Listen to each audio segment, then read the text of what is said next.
हमेशा ओपन रहने वाले ड्रैगन कंट्री ने अचानक अपने बॉर्डर्स बंद करने का ऐलान कर दिया। उन्होंने सारे चलते हुए कंस्ट्रक्शन रोक दिए और देश की पूरी ताकत 34 स्टील सिटीज बनाने में लगा दी। इसी के साथ इमरजेंसी में 80 लाख सोल्जर्स की भर्ती शुरू की और पूरी आर्मी लेवल 1 कॉम्बैट मोड में आ गई। इतने तगड़े एक्शन से वेस्टर्न कंट्रीज की टेंशन बढ़ गई, पर वो ड्रैगन कंट्री का असली इरादा समझ नहीं पाए। वो बस अपना विरोध जताते रहे और मीडिया के थ्रू अटैक करते रहे। देखते ही देखते ड्रैगन कंट्री पूरे ब्लू स्टार का अकेला हॉट टॉपिक बन गया। पर बाहर वालों के सवालों और रुकावटों के आगे ड्रैगन कंट्री ने अपना पुराना शांत एटीट्यूड छोड़ दिया था। उन्होंने डायरेक्ट स्ट्रिक्ट एक्शन लिया और सारी रुकावटें रास्ते से हटा दी, क्योंकि ड्रैगन कंट्री को अचानक पता चला था कि एक हफ्ते बाद मिथोलॉजिकल एरा आने वाला है। उस टाइम अनगिनत गॉड्स और डीमंस ब्लू स्टार पर आक्रमण करेंगे। और ये होश उड़ा देने वाली खबर मेरे फोन के कचरा मैसेज से आई थी। मैसेज पर साफ लिखा था, टेल नंबर 8848 यूजर, कांग्रेचुलेशंस, आपको मिथोलॉजिकल एरा आने से पहले का इकलौता क्लोज्ड बीटा टेस्टिंग क्वालिफिकेशन मिल गया है। पहला रिचार्ज 648 का करें और लेजेंडरी प्रोफेशन पाएं। ये फालतू मैसेज देकर मैं इसे बिना सोचे डिलीट करने ही वाला था, पर अगले ही सेकंड फोन मेरे कंट्रोल से बाहर हो गया और उसने गेम डाउनलोड करके ओपन कर दिया। मैं अपनी उंगलियां दबा दबा कर थक गया, पर कोई फायदा नहीं हुआ। क्या फोन में वायरस आ गया है? जैसे ही मैं इसे स्विच ऑफ करके रीस्टार्ट करने वाला था, अचानक मेरे फोन से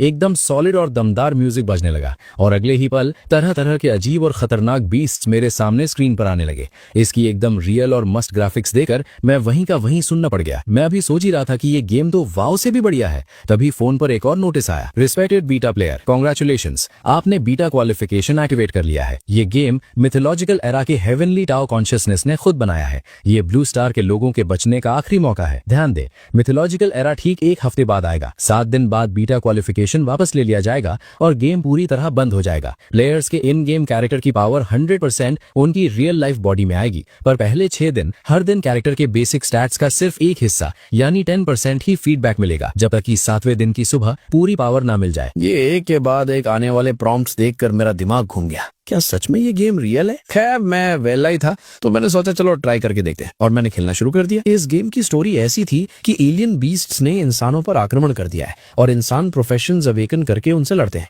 प्रोफेशंस मेनली 3 हिस्सों में बढ़ते थे, कॉम्बैट, लाइफस्टाइल और सपोर्ट। लो से हाई लेवल तक इनको नॉर्मल, एडवांस्ड, रेयर, लेजेंडरी और आखिर में मिथिकल प्रोफेशंस में रखा गया था। इसके अलावा कुछ एकदम इकलौती औकात वाले हिडन प्रोफेशंस भी थे। जब मैं गेम की डिटेल्स पढ़कर वापस स्क्रीन पर आया तो मैंने देखा कि गेम कैरेक्टर तो अपने आप बन चुका था और वो बिल्कुल मेरे असली चेहरे और नाम पर बेस्ड था।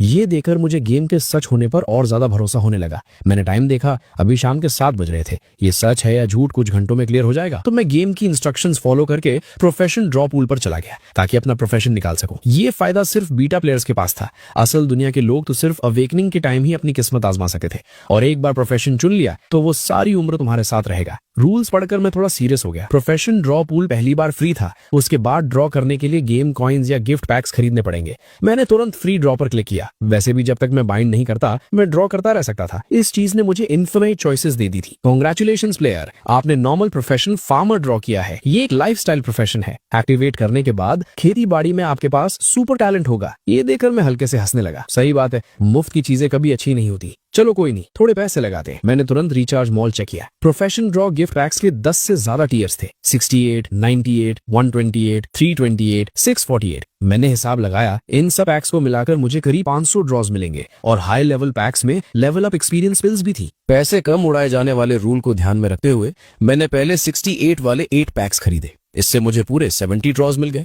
पर 2.5 मिनट बाद मुझे इस गेम का सबसे गंदा मजाक समझ आया। भाई, इन पूरे 70 चांसेस में मुझे सिर्फ 2 रेयर प्रोफेशंस मिले और वो दोनों भी लाइफस्टाइल वाले थे। मैंने गुस्से में दांत पीसे और 128 वाले 3 पैक्स और खरीद लिए। फिर मैं बाथरूम गया, हाथ मुंह धोया और वापस आकर ड्रॉ करना शुरू किया। इस बार पूरे 80 ड्रॉज थे और जो सबसे बेस्ट मिला वो एक लेजेंडरी प्रोफेशन था, पर वो भी एक हीलर नैनी का। मैं गुस्से से कांपने लगा था, पर जैसे ही मैंने उम्मीद छोड़ दी थी, अचानक एक अलग ही म्यूजिक बजने लगा। गेम के अंदर गोल्डन लाइट चमकी और स्क्रीन पर धमाका हुआ। मेरी आंखें खुली की खुली रह गईं। कंग्रेचुलेशंस प्लेयर, आपने mythical profession heroic spirit Sumner draw किया है। ये एक कॉम्बैट प्रोफेशन है। आप मरे हुए हीरोइक स्पिरिट्स को अपने साथ लड़ने के लिए बुला सकते हैं। हर 10 लेवल्स पर एक हीरोइक स्पिरिट समन कर सकते हैं। इसका डिस्क्रिप्शन पढ़कर मेरा चेहरा देर तक अजीब बनता रहा। मैंने दांत पीसे और दोबारा ड्रॉ पर क्लिक किया। हालांकि मिथिकल प्रोफेशन सबसे हाईएस्ट लेवल का था, पर आम लोग भी इसे अवेकन कर सकते थे। मैं ब्लू स्टार का अकेला बंदा था जिसके पास ये गेम था। अगर मैं सिर्फ एक मिथिकल प्रोफेशन बाइंड करूंगा तो थोड़ी बेइज्जती नहीं लगेगी? कम से कम एक इकलौता हिडन प्रोफेशन तो होना ही चाहिए ना। बस पैसे ही तो लगने हैं, अपने पास हैं। ये सोचकर मैंने आखिरी फैसला लिया और बचे हुए सारे गिफ्ट पैक्स खरीद लिए। उसके बाद मैं पागलों की तरह लगातार ड्रॉ करने लगा। लगता है ऊपर वाले ने मेरी मेहनत देख ली थी। अचानक मेरे सामने रंग बिरंगी तलवारों की परछाइयां आसमान से गिरती हुई दिखीं। कंग्रेचुलेशंस प्लेयर, आपने hidden profession chaos sword master draw किया है। ये एक कॉम्बैट प्रोफेशन है। बाइंड करने के बाद आपको केओस स्वॉर्ड बॉडी मिल जाएगी। एलियन बीस्ट्स को मारने पर डबल एक्सपीरियंस मिलेगा। सारे स्वॉर्ड पाथ स्किल्स अवेकन हो जाएंगे और स्वॉर्ड स्किल्स का इफेक्ट 100% बढ़ जाएगा। ये डिटेल्स पढ़कर मेरी सारी टेंशन गायब हो गई। आखिरकार मैंने ये ड्रॉ कर ही लिया। मुझे नहीं पता इससे तगड़ा कोई और हिडन प्रोफेशन है या नहीं, पर अब मेरी जेब पूरी तरह खाली हो चुकी थी और सिर्फ 10 ड्रॉज बचे थे। मुझ जैसे अनलकी इंसान को इससे अच्छा कुछ नहीं मिलने वाला था, तो मैंने सीधा बाइंड कर क्लिक कर दिया। रिस्पेक्टेड बेटा प्लेयर चेन शुआन, कंग्रेचुलेशंस, आप केओस स्वॉर्ड मास्टर बन गए हैं। आपको केओस स्वॉर्ड बॉडी मिल गई है और आपने स्पेशल एलिमेंट की स्वॉर्ड स्किल लिंक योंग स्वॉर्ड स्लैश अवेकन कर ली है। फोन की स्क्रीन पर यह पढ़कर मेरी खुशी का ठिकाना नहीं रहा। मैं तो एकदम लकी निकला। पहली बार में ही इतना तगड़ा स्पेशल एलिमेंट अवेकन हो गया। बिना किसी देरी के मैंने पैक्स से मिली सारी एक्सपीरियंस पिल्स दबा दी। मेरा लेवल 1 का कैरेक्टर सीधा लेवल 40 पर पहुंच गया। कुछ ही देर बाद प्रोफेशन पैनल ओपन हुआ। नाम Chen Yuan, profession chaos sword master, level 40, power 1276, physique 1767, spirit 2852, equipment none, profession skills special type लिंक योंग sword slash, ice type frozen miles, thunder type sword god thunder, dark type dark domain destruction, profession talent level 50 के बाद खुलेगा। ये सब देकर मैंने satisfaction से अपना सिर हिलाया। आम इंसान की पावर, फिजिक और स्पिरिट ज्यादा से ज्यादा 10 पॉइंट तक ही होती है, पर तभी मेरे पेट में चूहे कूदने लगे। टाइम देखा तो रात के करीब 8 बज रहे थे। मैंने अपने कैरेक्टर को ऑटो गेम पर डाला ताकि वो डंजन क्लियर करके एक्सपीरियंस ले सके और मैं खुद कुछ खाने चला गया। इस वक्त मेरे अंदर एक बेचैनी आग लगा रही थी, क्योंकि पिछले 1 घंटे में मैंने करीब 9,000 रुपए गेम में उड़ा दिए थे। महीने के 4,000 कमाने वाले आम आदमी के लिए ये लिमिट से बाहर था, इसलिए मेरी और पैसे डालने की हिम्मत नहीं हुई। अगर ये गेम फेक निकला तो मुझे सड़क पर आना पड़ेगा। पता नहीं रात 12 बजे ये गेम वाली पावर सच में मेरी बॉडी में आएगी भी या नहीं। टेंशन लेने का कोई फायदा नहीं था। गेम अपना लेवल बढ़ा रहा था और मेरे पास करने को कुछ नहीं था, तो मैंने फिर से फोन उठाया और गेम की डिटेल्स ध्यान से पढ़ने लगा। मिथोलॉजिकल एरा का पूरा प्रोफेशन लेवल सिस्टम कुछ इस तरह था। Basic 100 level, king realm, true king, legendary, Holi venerable और मिथिकल मोनार्क। मिथिकल मोनार्क के ऊपर एक स्टारी स्काई एम्परर का लेवल भी था, पर वो ग्रे कलर में था, जिसका मतलब था कि मैं उसे अभी देख नहीं सकता। इसके अलावा गेम के अंदर इतने सारे गिफ्ट पैक्स थे कि गिनना मुश्किल था। कुछ पैक्स की प्राइस तो मेरे होश उड़ा देने वाली थी, जैसे एक लग्जरी वीआईपी पैक था जिसमें बस एक ही चीज थी, एक ऐसी अवेकनिंग स्टोन जो रियल दुनिया में जल्दी लाई जा सकती थी, और उसकी कीमत पूरे 1 बिलियन 100 करोड़ थी। अगर मिथोलॉजिकल एरा का आना सच था तो ये कीमत ज्यादा नहीं थी, क्योंकि ऐसी चीज के लिए तो बड़े बड़े लोग लाइन लगाकर खड़े होते। इसके बाद मैंने लगभग हर एक गिफ्ट पैक को खोलकर ध्यान से देखा। कुछ चीजें देकर मेरा मन ललचा गया, पर उनकी कीमत देकर मुझे पीछे हटना पड़ा। मेरी जिंदगी भर की कमाई इन पैक्स का एक कोना भी नहीं थी। मॉल की बाकी चीजें देखने के बाद मैंने बीस्ट गाइड चेक की। ये गाइड शायद सारे टाइप्स के बीस्ट्स को कवर नहीं करती थी, पर इसमें बहुत सी इन्फॉर्मेशन भरी थी। कुछ बीस्ट्स का लेवल तो मिथिकल मोनार्क का था और उनकी पावर्स अजीबो गरीब थी। ऐसा लग रहा था जैसे मैं किसी मिथिकल चिड़ियाघर में आ गया हूँ। तभी धड़कते दिल के साथ आखिरकार रात के 12 बज गए। जैसे ही फोन का टाइम 00000 हुआ, फोन के अंदर से एक आवाज आई। Respected beta player Chen Shuan, congratulations, आपने पहले दिन ही अपना लेवल 45 कर लिया है। आपकी रियल बॉडी को 10% बेसिक स्टैट्स की पावर फीड की जाएगी। भाई, गेम कैरेक्टर की स्टैट्स हजारों में थी और उसका 10% भी कुछ 100 पॉइंट्स होता है। आम इंसान की 10 पॉइंट्स के लिमिट के आगे ये स्टैट्स मुझे ब्लू स्टार पर इनविंसिबल बना देंगी। अचानक मेरे पूरे कमरे में चमकती हुई रोशनी फैल गई। हवा में सुनहरे लाइट्स बने और फिर एक तूफान की तरह मेरी बॉडी के अंदर घुसने लगे। ये सुकून इतना ज्यादा था कि मैं लगभग चिल्ला पड़ा। मैं ठीक से महसूस कर सकता था कि मेरे बॉडी के सेल्स फुल पावर से भर रहे हैं। एक जबरदस्त ताकत मेरे अंदर दौड़ने लगी थी, यहाँ तक कि मेरी पीली स्किन भी एकदम साफ और मुलायम हो गई थी। इस वक्त मैं साफ देख सकता था कि मैं बहुत स्ट्रांग हो गया हूँ, पर मैं एग्जैक्टली कितना स्ट्रांग हुआ हूँ इसका मुझे कोई आइडिया नहीं था। ये कंफर्म करने के लिए मैं उठा और किचन में गया। मैंने एक फ्रूट नाइफ उठाया और अपने पैर पर जोर से मार दिया।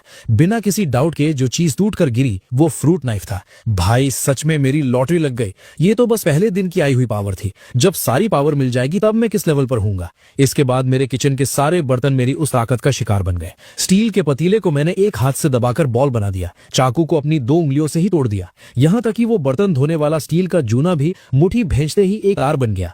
ढेर सारे टेस्ट करने के बाद मेरा उड़ता हुआ दिल आखिरकार शांत हुआ। अब ये पक्का था कि ये end of the world real है। भले ही मिथोलॉजिकल एरा का आना इंसानों के लिए गॉड बनने का एक मौका हो, पर शुरुआत में ये एक बहुत बड़ी आफत होगी। अचानक अटैक होने से न्यूक्लियर वेपन्स रखने वाले बड़े देश भी बहुत नुकसान झेलेंगे। न्यूक्लियर वेपन्स इन खतरनाक बीस्ट्स को मार पाएंगे या नहीं, ये तो बात की बात है, पर इसका इम्पैक्ट ब्लू स्टार कभी झेल नहीं पाएगा। अब जबकि मेरे पास ये पावर आ गई है, तो मैं अपने देश हुआ शिया को तबाह होते हुए चुपचाप कैसे देख सकूं? और वैसे भी अगर मुझे देश का सपोर्ट मिल जाए तो इस एक हफ्ते में मेरा लेवल आसमान छू लेगा।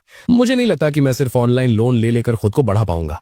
मैं एक्साइटमेंट के मारे पूरी रात सो नहीं पाया। अगली सुबह जल्दी मैं एक इंसान को ढूंढने निकल गया। वो मेरी पुरानी रियल एस्टेट कस्टमर थी और TN high city hall office की डायरेक्टर थी। सुना था कि इस औरत के पीछे अच्छा खासा बैकग्राउंड है, इसीलिए मैंने उसको कांटेक्ट करने का ठीक समझा। मेरे पास कोई रीबर्थ जैसी चीज तो थी नहीं और ना ही पिछली दुनिया की कहानी पता थी, तो मैंने सोचा इसके नेटवर्क के थ्रू बड़े लोगों से कांटेक्ट बनाऊं ताकि हम साथ मिलकर काम कर सके। पर जब मैंने कल का पूरा किस्सा लिन टोंग को बताया तो उसके चेहरे पर सिर्फ एक मजाकिया स्माइल थी। कमीने, तेरी हिम्मत कैसे हुई? एक सरकारी ऑफिसर के साथ मजाक कर रहा है? दिमाग खराब हो गया क्या तेरा? उसने तुरंत गार्ड्स को बुलाया ताकि मुझे बाहर फेंकवा सके। मुझे इस रिएक्शन से कोई हैरानी नहीं हुई, किसी को भी मेरी बात सुनकर यही लगा, डायरेक्टर लिन, मैं अपनी बात साबित कर सकता हूँ। ठीक है, मैं तुझे एक चांस देती हूँ साबित करने का। लिन टोंग ने अपने दोनों हाथ सीने पर बांधे और चेयर पर पीछे टिकर मुझे देखते हुए कहा। मैंने ऑफिस के चारों तरफ देखा, फिर साइड में रखी एक सॉलिड लकड़ी की टेबल के पास गया। मैंने लिन टोंग की आंखों में देखते हुए एकदम शांत आवाज में कहा, यह है वो पावर जो मुझे मिली है। मेरी बात पूरी भी नहीं हुई थी कि एक बड़ा धमाका हुआ। मैंने उसकी सॉलिड लकड़ी की टेबल पर बस एक थप्पड़ मारा और अगले ही पल वो पूरी टेबल चूरा चूरा होकर धूल बन गई। शायद मुझे लगा कि अपना लेवल साबित करने के लिए काफी नहीं है, तो मेरी नजर कोने में रखी सेफ पर गई। मैं आगे बढ़ा और एक सीधा पंच मारा जिससे उस लोहे के सेफ में एक बड़ा सा गड्ढा पड़ गया। अगर मुझे इस बिल्डिंग को गिराने का डर न होता तो मैं उस पूरी दीवार को ही उधेड़ देता। ये देखकर लिन टोंग की आंखें फटी की फटी रह गई और उसके चेहरे पर टेंशन के पसीने दिखने लगे। बड़े बैकग्राउंड से होने की वजह से उसको पता था कि आज की दुनिया में कुछ मार्शल आर्टिस्ट एग्जिस्ट करते हैं। उसने खुद उन लोगों को देखा था जो अकेले 10 आम लोगों को पीट कर रख देते थे, पर उनकी पावर मेरे इस लेवल के आगे कुछ नहीं थी। जब वो चुप रही तो मुझे लगा कि उसके दिमाग में अभी भी डाउट है। मैं तुरंत उसके पास गया और बोला, इस ऑफिस में मैं ठीक से पावर दिखा नहीं पाऊंगा। मेरे पास जो की और ताकत है वो इससे कहीं ज्यादा डेंजरस है। मेरी बात सुनकर लिन टोंग की सांसें तेज हो गईं। जो पावर मैंने अभी दिखाई थी वो लोगों को डराने के लिए काफी थी, पर वो सिर्फ मेरी पावर का छोटा हिस्सा था। अगर चेन शुआन के पास सच में इतनी पावर है तो इसका मतलब उसका मिथोलॉजिकल एरा के आक्रमण वाला सच भी रियल है। ये समझने के बाद लिन टोंग का चेहरा डर और सवालों से भर गया। अगर मैं तेरी बात मान भी लूं तो तेरा असली मकसद क्या है? मेरा प्लान है कि मैं देश के साथ मिलकर काम करूं। भले ही टाइम सिर्फ एक हफ्ता बचा है, पर पूरे देश की ताकत लगाकर एक हफ्ते में भी बहुत कुछ उखाड़ा जा सकता है। मेरी बात सुनकर लिन टोंग ने थोड़ा दिमाग लगाया और देर तक सोचने के बाद आखिरकार उसने अपनी डेस्क से फोन उठाया और कॉल लगा दी।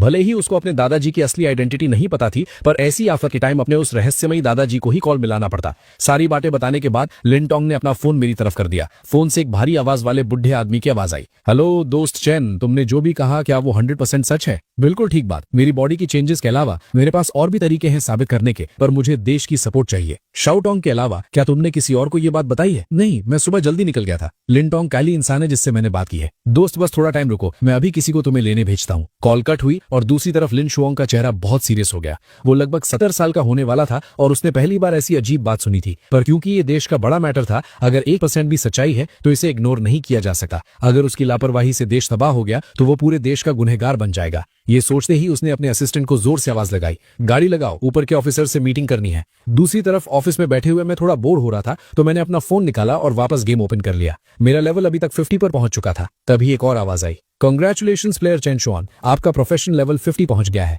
अब आपके लिए टैलेंट एक्सट्रैक्शन पूल शुरू हो गया है। आप किंग रेल्म से पहले रैंडमली टैलेंट्स ड्रॉ कर सकते हैं। आपका प्रोफेशन मैक्सिमम 5 टैलेंट्स बाइंड कर सकता है और एक बार बाइंड करने के बाद उसे हटाया नहीं जा सकता। इसके साथ ही प्रोफेशन स्किल स्क्रीनिंग खुल गई है और वूटोंग फियर्स रेल्म डंजन भी शुरू हो गया है। इस डंजन को क्लियर करने पर आपको स्क्रिल स्क्रॉल्स मिलेंगे। बेशक आप मॉल से भी स्क्रॉल्स खरीद सकते हैं। इंटरफेस में ये प्रॉम्प्ट देखकर मेरी आंखें चमकने लगी और मैंने तुरंत गेम मॉल ओपन किया और प्राइस देखते ही मेरा चेहरा उतर गया। भाई सबसे basic talent draw gift pack की कीमत 3 लाख कॉइन्स थी और एडवांस वाले तो सीधा 1 मिलियन तक थे। मेरा तो मन कर रहा था गेम वालों को गाली दे दूं। मैंने अपनी आधी जिंदगी मेहनत करके जो कमाया था उससे मैं एक थके हुए बेसिक टैलेंट पैक का हिस्सा भी नहीं खरीद पा रहा था। घर लेने की बात तो दूर की है, स्किल स्क्रोल्स का हाल तो और भी रुला देने वाला था। सबसे घटिया क्वालिटी का सफेद स्क्रोल 1 मिलियन का था। मैंने ऑनलाइन मॉल में उनको टच करने की हिम्मत भी नहीं की। मैं अभी अपनी इस गरीबी को रो ही रहा था कि दरवाजे पर आवाज हुई। उसके बाद करीब 10 फौजी ड्रेस में मिलिट्री वाले अंदर आए और मेरी तरफ बढ़ते हुए सलूट ठोक दिया। मिस्टर चैन, कृपया हमारे साथ चलिए, और डायरेक्टर लिन, आपको भी चलना पड़ेगा। तकलीफ के लिए माफी चाहते हैं। मैं उठकर उन्हें वापस सलूट किया और बिना किसी हेजिटेशन के बाहर चल दिया। जब हम कॉरिडोर में आए तो वहां 20 से ज्यादा आर्मी वाले फुल वेपन तैयारी में खड़े थे। मुझे लगा यही बहुत बड़ी सिक्योरिटी है, पर जब मैं नीचे उतरा तो मेरे होश उड़ गए। मुझे समझ आया कि देश ने इस मैटर को कितना सीरियसली लिया था। पूरे 10 से ज्यादा आर्मर्ड गाड़ियां बिल्डिंग के बाहर एक लाइन में खड़ी थीं और आसमान में 2 WZ-10 हेलीकॉप्टर्स नीचे चक्कर काट रहे थे। यहाँ तक कि आसपास की सड़कों को पूरी तरह लॉक करके पब्लिक को रोक दिया गया था। देश का ये तगड़ा रिएक्शन देकर मेरे अंदर थोड़ा डर बैठने लगा। आखिर किसी को नहीं पता था कि ये मिथोलॉजिकल एरा असल में कैसा होगा, और टाइम बहुत कम था। भले ही पूरा देश अपनी पूरी ताकत लगा दे, तब भी हर किसी को बचाना नामुमकिन होगा। उस टाइम पता नहीं कितनी भयंकर तबाही आएगी। गाड़ी में बैठते ही मैं आने वाली इस आफत को रोकने के प्लान सोचने लगा। सोचकर हंसी आती है कि कुछ दिन पहले मैं एक छोटा सा ऑफिस वर्कर था और अब मैं देश के सबसे बड़े कामों की टेंशन ले रहा था। जिंदगी सच में बहुत अजीब है। इस तरह लगभग 1 घंटा बीता और गाड़ी रुकी। एक सॉलिड बॉडी वाला आदमी हमारी तरफ आया। मिस्टर चैन, मैं ईस्टर्न मिलिट्री रीजन का कमांडर लिन जैन ये हूँ। बिना घुमाए फिरा के बात करूंगा। हम चाहते हैं कि आप कुछ टेस्ट्स में हमारा साथ दे ताकि हम आपकी बातों को कंफर्म कर सके। मुझे इसमें कुछ अजीब नहीं लगा। इतना बड़ा देश का मामला सिर्फ मेरी बातों पर तो ठीक नहीं मान सके। उसके बाद लिन जैन ये मुझे एक बड़े से हॉल में ले गए। उस हॉल के अंदर पहले से ही ढेर सारे टेस्टिंग मशीन्स और दर्जनों रिसर्च एक्सपर्ट्स तैयार थे। लिन जैन ये ने ढेर सारे टॉप लेवल के लोगों को एक सीक्रेसी एग्रीमेंट साइन करवाया और फिर बोले,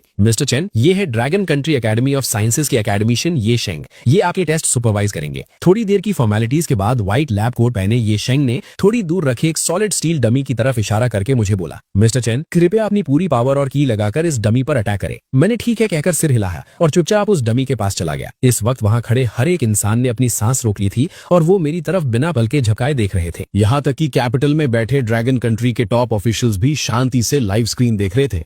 अचानक एक जोर का धमाका हुआ। कान बहरे कर देने वाली आवाज के बाद जब सबने ध्यान से देखा तो उन्हें दिखा कि वो डमी मेरे एक ही अटैक से चूरा चूरा हो चुका था। यहां तक कि उसने पीछे वाली दीवार में भी एक बड़ा सा गड्ढा कर दिया था। इस पल में आकर लिन जानिए को असलियत समझ आई कि मैंने उसके ऑफिस की टेबल तोड़ते वक्त अपने पंच को कितना ज्यादा कंट्रोल करके रखा था। डेटा कैसा है? होश में आते ही ये शन ने जल्दी से पूछा। बेसिक पावर 5 टन यानी कि 5000 kg से ज्यादा है। सिर्फ इस एक लाइन ने वहां मौजूद सभी लोगों को चुप करा दिया। मैं इंसान हो ही नहीं सकता, ये ख्याल वहां सबके दिमाग में एक साथ आया। वहां जितने भी लोग थे वो सब बड़ी पोस्ट और स्टेटस वाले थे और उन सबको पता था कि एंशिएंट मार्शल आर्ट्स जैसी कोई चीज दुनिया में होती है। उनकी जानकारी के हिसाब से मैक्स की, भले ही कोई कितना भी टॉप लेवल का एंशिएंट मार्शल आर्टिस्ट क्यों ना हो, उसकी बेसिक पावर भी कभी 1 टन यानी कि 1000 kg से ज्यादा नहीं हो सकती थी। और ऐसे एंशिएंट मार्शल आर्टिस्ट्स गिनती के ही होते हैं। हर एक का पूरा रिकॉर्ड देश के पास होता है। ये टेस्टिंग पूरा 1 घंटा चली। उसके बाद मुझे लिन जियान ये एक ऑफिस में आराम करने के लिए ले गए। ऑफिस में सिर्फ मैं और लिन जियान ये थे। तुरंत उन्होंने एक एन्क्रिप्टेड लैपटॉप निकाला और मेरे सामने रख दिया। मिस्टर चैन, कमांडर्स आपसे बात करेंगे। ये सुनते ही मेरा चेहरा एकदम सीरियस हो गया। मैंने जल्दी से अपने कपड़े ठीक किए। स्क्रीन कनेक्ट हुई और उसमें मुझे वो सारे बूढ़े लोग दिखे जिन्हें मैं अक्सर टीवी पर देखता था। इन्हें सामने देखकर मैं अंदर ही अंदर फुल एक्साइट हो गया। मैंने तुरंत खड़े होकर उन्हें सल्यूट मारा। Commander sir. नंबर 1 कमांडर ने एकदम प्यार से स्माइल की। कॉमरेड चन श्वान। हेलो, टेंशन मत लो, फ्री होके बैठो। क्या तुम हमें पूरी सिचुएशन थोड़ा डिटेल में समझा सकते हो? मैं धीरे से बैठ गया और फिर मैंने शुरू से लेके एंड तक पूरी कहानी उन्हें सुना दी। कुछ देर बाद लैपटॉप से फिर से हैरानी भरी आवाजें आने लगी। यहाँ तक कि लिन जियानिए, जिसने अभी मेरी खतरनाक ताकत अपनी आंखों से देखी थी, उसकी भी आंखें फटी की फटी रह गई। तुम्हारा मतलब है कि जो पावर तुम्हें अभी मिली है वो तुम्हारी बेसिक स्टैट्स का सिर्फ एक हिस्सा यानी 10% है? एक आवाज आई। हाँ, मैंने जवाब दिया। इस 1 हफ्ते के अंदर हर दिन मुझे मेरी टोटल स्टैट्स का एक हिस्सा मिलता रहेगा। ये सुनकर सारे कमांडर्स के चेहरे थोड़े सीरियस हो गए। नंबर 1 कमांडर ने फिर से पूछा, कॉमरेड चन श्वान,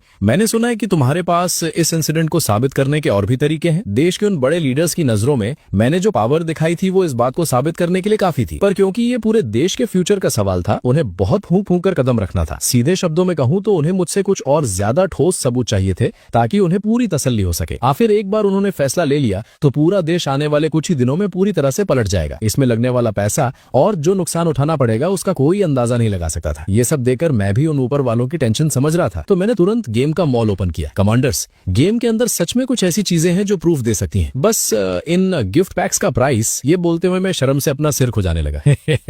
मेरी ये हालत देखकर वो सारे कमांडर्स हंसने लगे। वहां का वो सीरियस और भारी माहौल अचानक से थोड़ा हल्का हो गया। जियान, ये कॉमरेड चंद शुआन ने देश पर भरोसा किया है तो देश भी उसे मायूस नहीं करेगा। जाओ इसका इंतजाम करो। Yes commander. लिन जियान ये ने हल्के से सिर हिलाया और तुरंत अपना फोन उठाकर एक कॉल लगाया। लिन जियान ये ने मुझसे मेरा बैंक अकाउंट नंबर तक नहीं पूछा। मैं समझ गया था कि देश ने मेरी पूरी कुंडली पहले ही निकालकर छान मारी थी। आज के दिन शायद लिन जियान ये को मेरे बारे में मुझसे ज्यादा पता था और थोड़ी ही देर में पूरे 10 लाख रुपए मेरे अकाउंट में जमा हो गए। मैंने भी बिना किसी देरी के सीधा गेम में वही गिफ्ट पैक खरीद लिया जो मैंने पहले से चुना हुआ था। अचानक से एक व्रूम की आवाज आई और मेरे सामने की हवा एकदम से मरोड़ने लगी और फिर एक बहुत ही सुंदर और पुरानी सी तलवार मेरे सामने हवा में प्रकट हो गई। ये देखकर पास खड़े लिन जियान ये के होश उड़ गए। इतने पास से अगर मैं उस पर हमला करता तो उसे चिल्लाने तक का मौका नहीं मिलता। लिन जियान ये तो एकदम अलर्ट हो गया था, पर वो सारे कमांडर्स उस हवा में तैरती तलवार को देखकर दंग रह गए थे। मैंने तुरंत उन्हें समझाया, ये गेम का एक वेपन है। ये लेवल 5170 वाला स्पिरिट ग्रेड का हथियार है। ये इतना तेज है कि आम बुलेट प्रूफ गाड़ियां भी इसका एक बार नहीं झेल पाएंगी। सच तो ये है कि मैंने खुद कभी ऐसा हथियार नहीं चलाया था, इसलिए मैंने बहुत संभाल कर बात की थी। ये सुनकर वो कमांडर्स एक तरफ शॉक में थे तो दूसरी तरफ उन्होंने तुरंत मीटिंग बंद करके आपस में बात करने का फैसला किया। अगर पहले दिखाई हुई पावर्स ने उन्हें थोड़ा डाउट में रखा था तो इस तलवार के प्रकट होने के तरीके ने उनका इरादा एकदम पक्का कर दिया। कॉल कट हो गई और मैंने भी आखिरकार सुकून की सांस ली। भले ही मैं अब आम इंसान नहीं रहा था, पर उन बड़े बुजुर्ग लीडर्स के सामने बैठकर मेरी हालत थोड़ी टाइट हो रही थी। आखिर हर कोई पहली बार देश के बड़ों से थोड़ी ना बात करता है। इस खाली टाइम का फायदा उठाते हुए मैंने फिर से अपना फोन निकाला और गेम ओपन कर लिया। डोंगकोंग मिलिट्री रीजन आने से पहले मैं पहले ही अपने कैरेक्टर को वूटोंग फियर्स रियल्म डंजन में ट्रायल के लिए भेज चुका था। इसी बीच मेरा लेवल भी 52 तक पहुंच गया था। सिर्फ 1 घंटे में 2 लेवल बढ़ गए। लगता है इस वूटोंग फियर्स रियल में आम डंजन से कहीं ज्यादा एक्सपीरियंस मिलता है। पता नहीं जब असली मिथोलॉजिकल एरा सच में आएगा तो असली दुनिया में ये डंजन्स किस शक्ल में होंगे। 1 घंटे बाद वीडियो कॉल फिर से कनेक्ट हुई। सारे कमांडर्स के चेहरे बहुत गंभीर थे। नंबर 1 कमांडर तो बस मुझे ही घूरे जा रहे थे। कमांडर चेन शुआन, मीटिंग में ये डिसाइड हुआ है कि देश अब एक मिथोलॉजिकल स्पेशल ब्यूरो बनाएगा जो सीधा ड्रैगन कंट्री कैबिनेट के कंट्रोल में रहेगा। इसके डायरेक्टर तुम होगे और कॉमरेड लिन जियान ये डेप्यूटी डायरेक्टर बनेंगे। इस ब्यूरो का HQ अभी के लिए डोंगफेंग बेस में ही होगा। तुम और लिन जियान ये आपस में बात करके इसका पूरा सिस्टम बनाओ और हमें रिपोर्ट दो। इसके साथ ही ये पहला ऑर्डर है। अगले 1 हफ्ते तक देश का हर काम इस ब्यूरो के लिए रास्ता छोड़ेगा ताकि हम आने वाली आफत का सामना कर सके। और तुम्हारा अगले कुछ दिनों का सबसे बड़ा काम ये है कि गेम में अपना लेवल जितना हो सके ऊपर ले जाओ। जितने भी पैसे लगेंगे वो सब देश के खजाने से आएंगे। ये सब सुनकर तो मेरे दिमाग का दही हो गया। मैं तो बस देश का सपोर्ट चाहता था ताकि अपनी ताकत बढ़ा सकूं और उन्हें बस आने वाली तबाही के बारे में बताना चाहता था।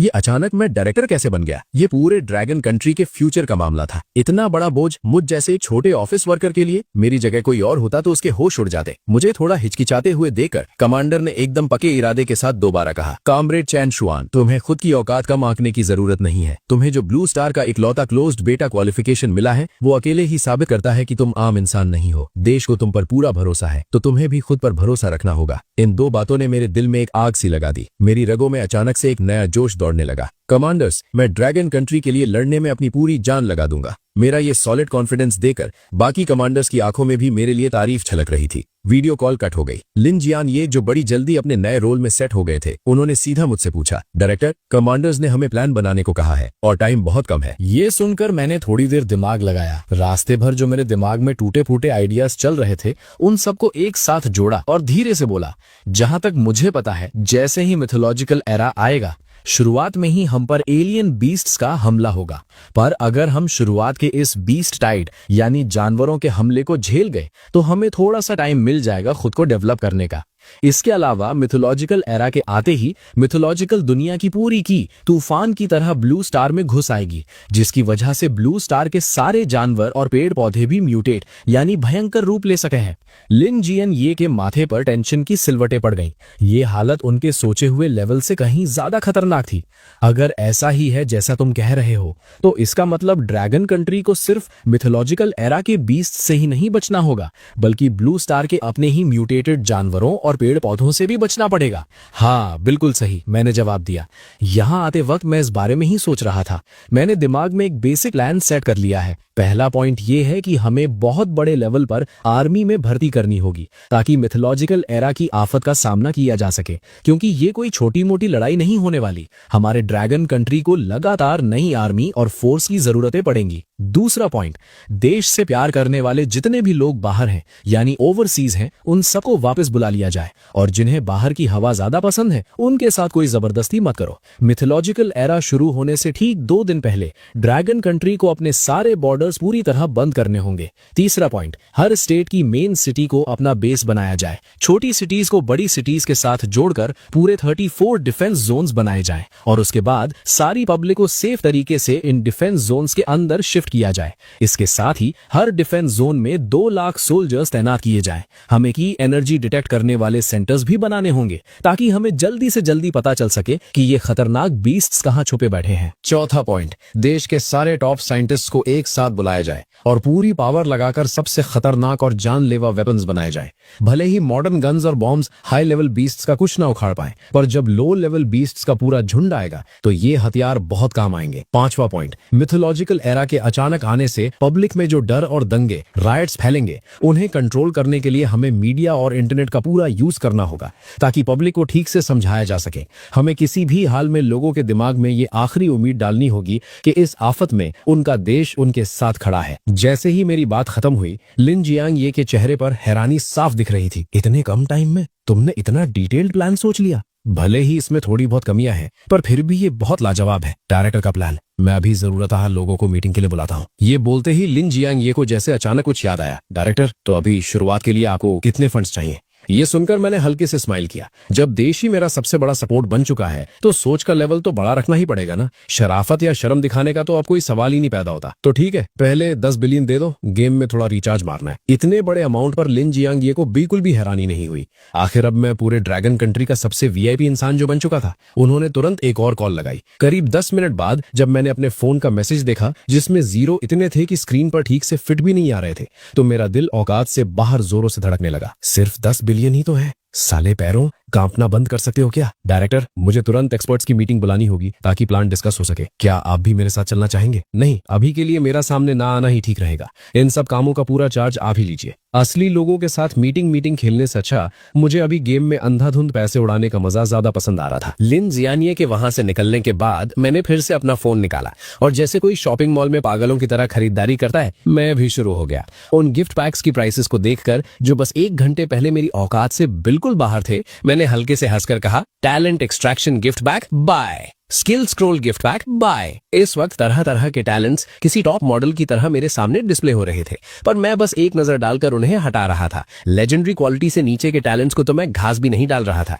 पूरे 100 ड्रॉज होने के बाद अचानक मेरी आंखें चमक उठी। मेरी नजर स्क्रीन पर आए उस मिथिकल क्वालिटी टैलेंट पर अटक गई, क्लियर स्वॉर्ड हार्ट।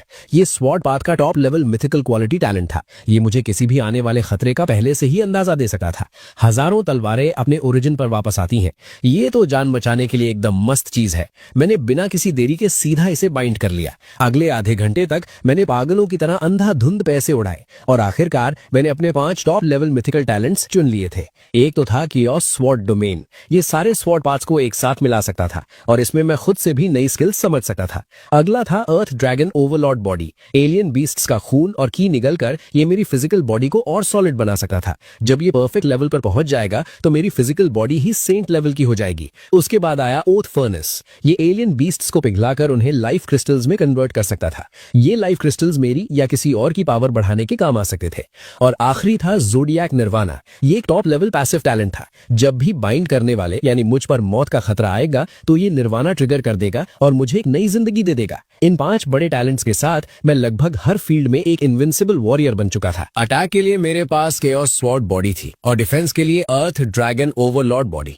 खतरे के वक्त मेरे पास ज़ोडियाक निर्वाणा था और सबसे बड़ी बात, मेरे पीछे पूरा देश मेरा सपोर्ट सिस्टम बन के खड़ा था। अब इससे फाड़ और क्या हो सकता था। बस एक ही प्रॉब्लम थी, ये 5 टैलेंट्स अभी अपने बेसिक लेवल पर थे। इन्हें अपग्रेड करने के लिए मुझे खुद ही इनकी प्रैक्टिस करनी होगी और इन्हें ठीक से समझना होगा। मैं इनको किसी गेम के गिफ्ट पैक से अपग्रेड नहीं कर सकता था। उसके बाद मैंने सारे प्रोफेशन स्किल्स स्क्रॉल वाले गिफ्ट पैक्स खरीद मारे। आखिर प्रोफेशन स्किल्स के भी अपने अलग लेवल होते थे, जो थे मॉर्टल grade, profound grade, spirit grade और अर्थ ग्रेड। शुरुआत में जो प्रोफेशन स्किल्स अवेकन होते थे, भले ही वो मिथिकल ग्रेड के क्यों ना हो, वो सब मॉर्टल ग्रेड से ही शुरू होते थे। उन्हें अपग्रेड करने के लिए खुद की मेहनत और स्किल की समझ लगानी पड़ती थी। पर मैं तो एक नंबर का चीटर या हैकर था ना, मेरी बात अलग थी। मैंने सीधा अपनी उन 5 बड़ी प्रोफेशन स्किल्स को स्पिरिट ग्रेड तक अपग्रेड कर दिया। ये सब करने के बाद मैंने अपने कैरेक्टर को वुटोंग फियर्स रियल्म डंजन क्लियर करने पर लगा दिया और खुद वापस मॉल चेक करने लग गया। बस दुख इस बात का था कि एक्सपीरियंस बिल्स खरीदने की डेली लिमिट थी, वरना मैं पक्का अपना लेवल सीधा 100 करके ही सांस लेता।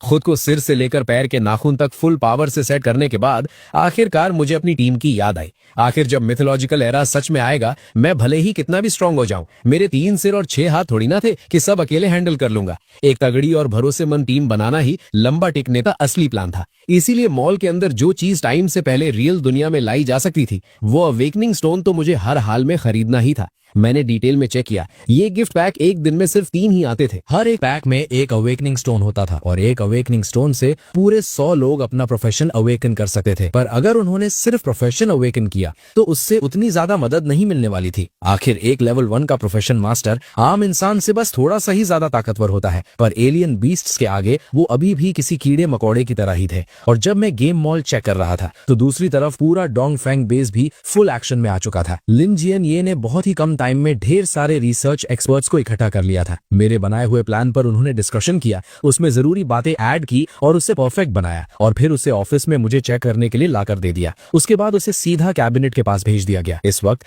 लिन जियन ये लाल फाइल्स का एक बंडल पकड़े हुए मुझे देते हैं। डायरेक्टर, कैबिनेट ने प्लान पास कर दिया है। मैंने हल्के से सिर हिलाया और कहा, क्योंकि टाइम बहुत कम है तो सबसे पहले ये डिफेंस जोन वाला प्लान एग्जीक्यूट किया जाएगा। तुरंत हर फील्ड और इंडस्ट्री के रिप्रेजेंटेटिव्स की एक बड़ी मीटिंग बुलाओ, खास करके कंस्ट्रक्शन इंडस्ट्री वालों की। और हाँ, उन्हें अभी असली सच बताने की जरूरत नहीं है, वरना बिना मतलब का डर और पैनिक फैल जाएगा। उन्हें सीधा सेंट्रल गवर्नमेंट का डायरेक्ट ऑर्डर सुना दो। इसके साथ ही तुरंत आर्मी में भर्ती शुरू करो, बाहर रहने वाले सिटीजन्स को वापस बुलाओ, खतरनाक वेपन्स बनाना शुरू करो और इंटरनेट पर पहले से ही माहौल सेट करना शुरू कर दो। ये सारे काम एक साथ चलने चाहिए क्योंकि टाइम किसी का इंतजार नहीं करता। इसके तुरंत बाद कैपिटल के असेंबली हॉल के सामने इमरजेंसी नोटिस मिलते ही हर इंडस्ट्री के रिप्रेजेंटेटिव्स अपना सारा काम धाम छोड़कर वहां पहुंच गए थे। यहां तक कि जो रिप्रेजेंटेटिव्स दूर के एरियाज में थे, उन्हें तो आर्मी ने सीधा मिलिट्री प्लेन्स भेजकर वहां आया था। वो सब के सब पसीने से लथपथ थे और उनकी सांसें बुरी तरह फूली हुई थी। किसी का आपस में बात करने तक का मूड नहीं था। असेंबली हॉल के अंदर उस बड़े से प्लेटफॉर्म पर जो सीना तान कर खड़ा था, वो मेजर जनरल लिन जियन ये थे। नीचे बैठे सारे लोग ये नजारा देखकर एकदम कंफ्यूज थे।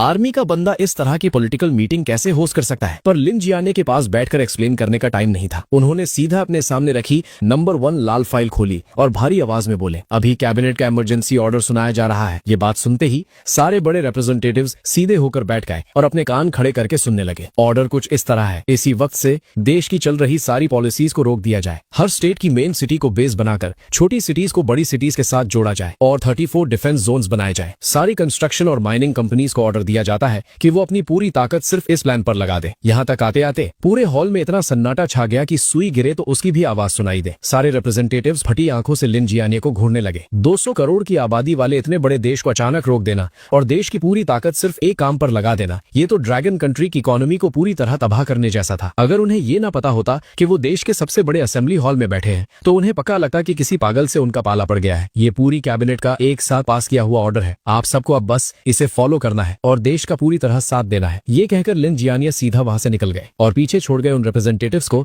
जो एक दूसरे की शक्ल देख रहे थे। जैसे ही असेंबली हॉल का बड़ा दरवाजा खुला, बाहर वेट कर रहे रिपोर्टर्स का सब्र टूट गया। बॉस वैंग, क्या बता सकते हैं कि मीटिंग में क्या हुआ? बॉस माँ, क्या ये इंटरनेट, ऑनलाइन शॉपिंग या कुरियर से रिलेटेड कुछ है? बहुत सारे रिपोर्टर्स के सवालों का किसी ने कोई जवाब नहीं दिया। अचानक भीड़ में से एक बंदे की चिल्लाने की आवाज आई, ओ भाई जल्दी वेबो चेक करो सब। ये सुनते ही सारे रिपोर्टर्स ने फटाफट अपने फोन निकाल लिए। उन्होंने देखा कि मिथिकल स्पेशल ब्यूरो नाम का एक ट्रेंडिंग टॉपिक तेजी से नंबर 1 पर आकर बैठ गया था। यहाँ तक कि टॉप 10 ट्रेंडिंग सर्चेस भी सिर्फ और सिर्फ मिथिकल स्पेशल ब्यूरो के बारे में ही थी। सबसे बड़ी हैरानी की बात तो ये थी कि इस नए बने हुए ब्यूरो के ऑफिशियल वेबो अकाउंट के नीचे एक ऐसी पोस्ट थी जिसने पूरे ड्रैगन कंट्री और ब्लू स्टार की नींव हिला दी थी। अभी इसी वक्त से बाकी सारी नेशनल पॉलिसीज रोकी जाती हैं। अपना पूरा फोकस डिफेंस जोन प्रोजेक्ट को लागू करने पर होगा। मिथिकल स्पेशल ब्यूरो अपने देश के सभी कंस्ट्रक्शन वर्कर्स से अपील करता है कि देश की आवाज सुने और डिफेंस जोन बनाने में मदद करें। अभी इसी वक्त से देश के 20 से 40 साल के सभी सिटीजन्स के लिए आर्मी रिक्रूटमेंट खुल चुकी है। टारगेट 80 लाख नई फोर्स बनाने का है। एक्स आर्मी वालों को पहली प्रेफरेंस मिलेगी। मिथिकल स्पेशल ब्यूरो जोशीले जवानों से आर्मी ज्वाइन करने की अपील करता है। मिथिकल स्पेशल ब्यूरो सभी बाहर रहने वाले देशभक्तों को तुरंत देश वापस आने का आदेश देता है। बहुत जल्द ड्रैगन कंट्री पूरी तरह सील हो जाएगा। अगर वापस नहीं आए तो अपनी जान के जिम्मेदार तुम खुद होगे। ये सारे फैसले ड्रैगन कंट्री के नंबर 1 कमांडर की कैबिनेट और मेरी यानी मिथिकल स्पेशल ब्यूरो के चीफ की अप्रूवल के बाद सबकी सहमति से पास हुए हैं। इन्हें तुरंत लागू किया जाए। ये पोस्ट आते ही बड़े बड़े मीडिया हाउसेज ने इसे दबा के शेयर किया। कुछ ही मिनटों में व्यूज 10 करोड़ क्रॉस कर गए और कमेंट्स 10 लाख से ज्यादा हो गए। ओ भाई, ये आखिर हो क्या रहा है? क्या वॉर शुरू होने वाली है? 20 साल का सिंगल लौंडा आर्मी ज्वाइन करने के लिए अप्लाई कर रहा है। 5 साल का पुराना फौजी वापस ड्यूटी पर आने की रिक्वेस्ट कर रहा है। कॉन्ट सीमेंट देश के आदेश का इंतजार कर रहा है। ल्यू गैंग ग्रुप देश के हर फैसले के साथ है। एमसीसी ग्रुप जनता की सेवा के लिए तैयार है। एक ही पल में इन कमेंट्स ने पूरे देश वालों का दिल छू लिया और जो पीछे छुपे हुए दुश्मन थे उनकी तो पैंट गीली कर दी। सिर्फ वो एक जैसी यूनाइटेड आवाज सुनकर ही किसी के भी रगों में खून खौल उठे। भले ही उन्हें अभी तक इसके पीछे का असली रीजन नहीं पता था, भले ही इससे उनका ब्राइट फ्यूचर बर्बाद हो सकता था, यहाँ तक कि उनकी जान भी जा सकती थी, फिर भी एक सिंगल बंदे ने देश के फैसले पर सवाल नहीं उठाया। ये थी हमारी ह्यूएक्शिया की यूनिटी। ये थी ड्रैगन की असली पावर।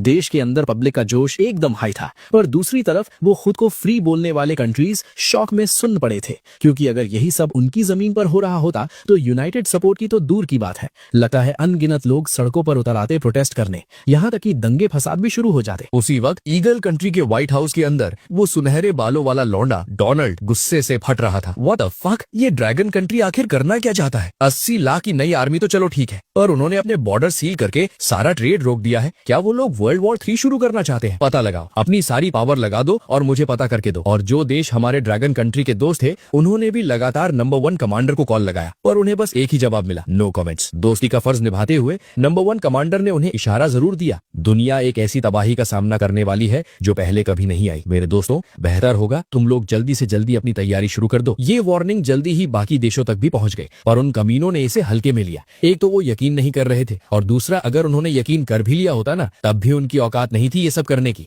हर किसी देश के पास हमारे ड्रैगन कंट्री जैसा जिगरा और इन्फ्लुएंस थोड़ी होता है। डोनाल्ड तो अपने ट्विटर पर फॉलोअर्स बढ़ाने के लिए ट्वीट पेलने में लगा था। सब शांति रखो, ड्रैगन कंट्री को मेरे से ज्यादा बेहतर कोई नहीं समझता। वो पक्का कोई फेक माइंड गेम खेल रहे हैं ताकि ब्लू स्टार में भौकाल मचा सके। तुम लोग इनके जाल में मत फंसना। इंटरनेट पर तो आग लगी हुई थी, पर रियल लाइफ में सीन और भी ज्यादा फायर था। ड्रैगन कंट्री के सारे बड़े टीवी चैनल्स प्राइम टाइम पर लगातार मेरे मिथिकल स्पेशल ब्यूरो के आदेश चला रहे थे। जनता ने जैसे ही आदेश सुना तुरंत एक्शन मोड में आ गई। अनगिनत वर्कर्स अपना सामान बांधकर प्रोविंशियल कैपिटल्स की कंस्ट्रक्शन साइट्स पर निकल पड़े। सही उम्र वाले जवान और एक्स आर्मी वाले अपने परिवारों को अलविदा कहकर आर्मी ज्वाइन करने चल दिए। बाहर की कंट्रीज में जो हमारी एम्बेसीज थी उन्होंने रातों रात नोटिसेस निकाल दिए, हर जगह फैली हुई हमारी ड्रैगन कंट्री की जनता को वापस बुलाने के लिए। पर हमेशा कुछ नल्ली हड्डी वाले लोग होते ही हैं, वो अपने फॉरेन बापों के साथ मिलकर हमारा मजाक उड़ा रहे थे और पूरे कॉन्फिडेंस से भौंक रहे थे कि वो लोग कभी वापस नहीं आएंगे। डोंग फेंग बेस के एक मीटिंग रूम में लिन जियानिये ने टेबल पर हाथ मारते हुए पूछा, अभी इंटरनेट पर कैसा माहौल चल रहा है?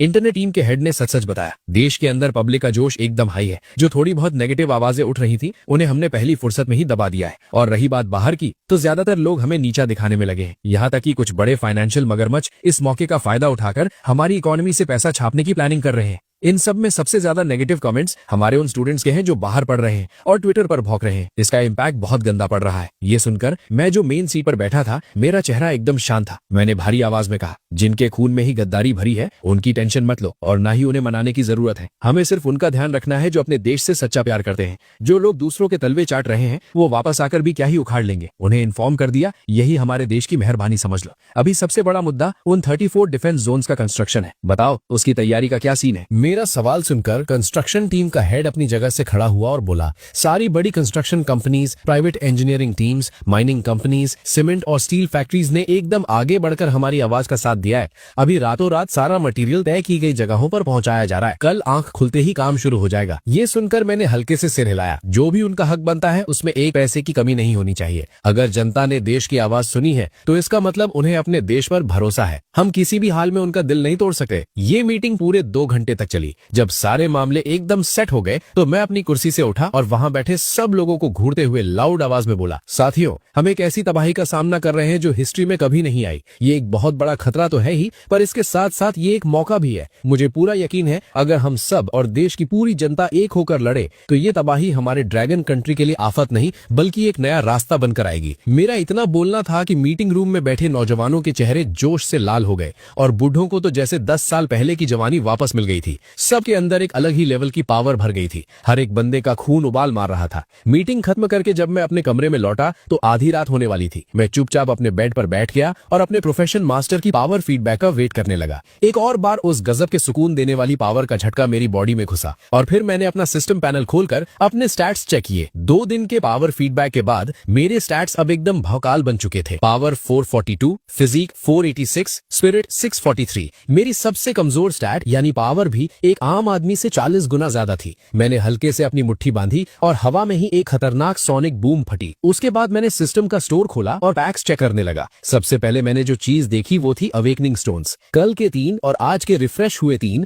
टोटल मिलाकर अब मैं 600 लोगों का वक्त से पहले अवेकनिंग करवा सकता था, पर एक ही सेकंड में इसने मेरे सारे 10 बिलियन उड़ा दिए और अकाउंट लगभग खाली हो गया। एक्सपीरियंस बिल वाला पैक तो बिल्कुल मिस नहीं कर सकता था मैं। बस इन एक्सपीरियंस बिल्स की एक लिमिट थी। इन्हें सिर्फ लेवल 80 से नीचे वाले ही यूज कर सकते थे। मैं अभी ऑलरेडी लेवल 60 के आसपास था। लगता है 2 दिन में मेरे लिए इनका कोई यूज नहीं बचेगा। भाड़ में जाए, थोड़ा सा भी वक्त से पहले लेवल अप होना फायदे का ही सौदा है। जब मैं यही सोचकर पछतावा कर रहा था कि इन एक्सपीरियंस बिल्स का मैं खुद यूज नहीं कर पाऊंगा, तभी मुझे अचानक सिस्टम स्टोर में एक सरप्राइज दिखा। स्टोर रिफ्रेश हो गया था और अब एक नया एक्सपीरियंस बिल पैक आ गया था जो इस रियल दुनिया में वक्त से पहले लाया जा सकता था। ये देकर तो मेरी खुशी का ठिकाना नहीं रहा। हालांकि इसकी प्राइस पूरे 3 बिलियन थी और इसे सिर्फ लेवल 30 से नीचे वाले ही यूज कर सकते थे, लेकिन इससे मेरी नई अवेकन फोर्स वक्त से पहले ही लेवल अप करके एकदम फाड़ू टीम बन जाएगी। बिना किसी शके ये आइटम तो मुझे खरीदना ही था। एक और जोरदार शॉपिंग स्प्री के बाद मैंने अपने उस लेवल 80 तक पहुंच चुके कैरेक्टर को सिकमोर डेंजर जोन में मॉन्स्टर्स को पेलने के लिए छोड़ दिया और खुद गहरी नींद में सो गया। अगले दिन डोंगफोंग बेस के अंदर जैसे ही मैं अपने ऑफिस में घुसा, मेरी सबसे पहली नजर वहां एकदम टिप टॉप खड़ी लिन टोंग पर पड़ी और मेरी टेबल पर ऑलरेडी एक गरम गरम कॉफी रखी हुई थी। मैं हैरानी से सुन्न पड़ गया। डायरेक्टर लिन, आप यहाँ क्या कर रही हैं? लिन टोंग का चेहरा थोड़ा लाल हो गया था। कल गवर्नमेंट ऑफिस में जो उसका अकड़ वाला एटीट्यूड था वो अब गायब था। ऊपर से ऑर्डर आया है कि मैं आपकी यानी चीफ की सेक्रेटरी बनकर आपके डेली काम में मदद करूं। मैंने कॉफी का कप उठाया और एक सिप लिया। मेरे दिमाग में छलका, इनका रोल कितनी जल्दी बदल गया भाई। पर खैर, आज मैं जिस पोजीशन पर था उसमें लिन टोंग का बहुत बड़ा हाथ था। लगता है आगे आने वाले दिनों में मुझे इस लड़की का थोड़ा ज्यादा ध्यान रखना पड़ेगा। डायरेक्टर लिन, आप खुद को एज अ सेक्रेटरी ट्रीट मत कीजिए। मेरी इस बात में छुपे हुए मीनिंग को पकड़कर लिन टोंग हल्के से मुस्कुराई। चाहे डायरेक्टर बनूं या सेक्रेटरी, एंड में दोनों काम तो ड्रैगन कंट्री की सेवा के लिए ही है ना। उसकी बात सुनकर मुझे अचानक रियलाइज हुआ कि इस सीरियस टाइम पर उसके साथ फ्लर्ट करना शायद थोड़ा ओवर हो गया था। मैंने तुरंत अपना चेहरा सीरियस किया और टॉपिक चेंज कर दिया। एक काम है जो आपको अभी करना है। तुरंत डायरेक्टर लिन को इन्फॉर्म करो। उन्हें कहो कि पूरे देश के सबसे best of the best special forces commandos को जमा करें। लिमिट एग्जैक्टली 600 लोगों की होगी। मेरा प्लान है उन्हें वक्त से पहले प्रोफेशन अवेकन करवाने का। फिर हम मिथिकल स्पेशल फोर्सेस की टीम बनाएंगे। और हाँ, मेरे कार्ड में 10 बिलियन और डाल दो। समझ गई? लिन टोंग ने जवाब दिया और तुरंत काम पर लग गई। ऑर्डर मिलते ही लिन जैन यान ने भी 1 सेकंड वेस्ट नहीं किया। उसने तुरंत देश भर में फैले उन सारे एलीट कमांडोज को मैसेज भेज दिया कि अपने सारे करंट मिशंस छोड़कर सीधे डोंगफोंग बेस पहुंचे। 1 घंटे के अंदर ही डोंगफोंग बेस में एक के बाद एक आर्म्ड हेलीकॉप्टर्स लैंड करने लगे। उनके रोटर्स की आवाज पूरे एरिया में भौकाल मचा रही थी। Reporting sir, dragon soul squad, पूरे 30 लोग हाजिर हैं। कमांडर सर आकर इंस्पेक्ट कीजिए। Reporting sir, sharp blade squad, पूरे 30 लोग हाजिर हैं। कमांडर सर आकर इंस्पेक्ट कीजिए। भारी और तगड़ी आवाजें पूरे ट्रेनिंग ग्राउंड पर गूंज रही थी। अलग अलग यूनिफॉर्म्स में सारी टीम्स एकदम स्ट्रेट खड़ी थी। लिन जियान यान जियान ने खुशी से अपना सिर हिलाया।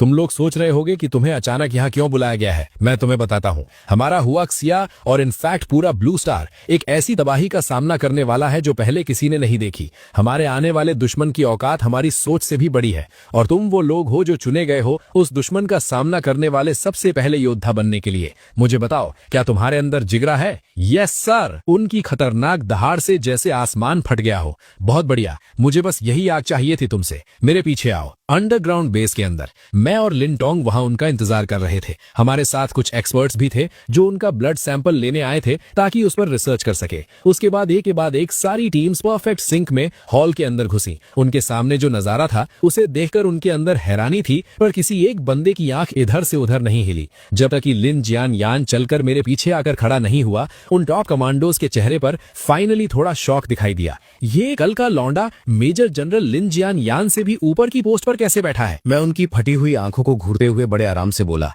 मेरा नाम चेन शुआन है, उम्र 22 साल, मिथिकल स्पेशल ब्यूरो का चीफ और मिथिकल स्पेशल फोर्सेस का कैप्टन। अभी इसी वक्त से तुम्हारी पुरानी रैंक्स और स्क्वाड्स खत्म। अब तुम मिथिकल स्पेशल फोर्सेस के मेंबर्स हो। तुम्हारी पावर बाकी किसी भी आर्मी यूनिट से ऊपर होगी और तुम सबको डायरेक्ट मेजर का रैंक दिया जाएगा। तुम लोग ड्रैगन कंट्री की वो फ्रंट लाइन फोर्स बनोगे जो एलियन रेसेस का सामना करेगी। इसका खतरा तुम्हारे पिछले किसी भी मिशन से 1000 गुना ज्यादा होगा। अगर किसी को पीछे हटना है तो वो अभी दरवाजा निकल सकता है। एक बंदा अपनी जगह से नहीं हिला। सारे स्पेशल फोर्सेस कमांडोज एकदम मूर्ति की तरह खड़े थे, मेरी आंखों में एकदम फुल कॉन्फिडेंस के साथ झांक रहे थे। ये देखकर मैं सेटिस्फाइड हो गया और मैंने हाँ में सिर हिलाया। फिर मैंने अपना हाथ हवा में घुमाया और अचानक 6 बड़ी बड़ी पत्थर की चट्टानें जिन पर अजीब से सिंबल्स बने थे हॉल के बीच में प्रकट हो गई। हवा में से अचानक पत्थर आते देख मौत से खेलने वाले इन खतरनाक कमांडोज की भी आंखें फटी की फटी रह गई।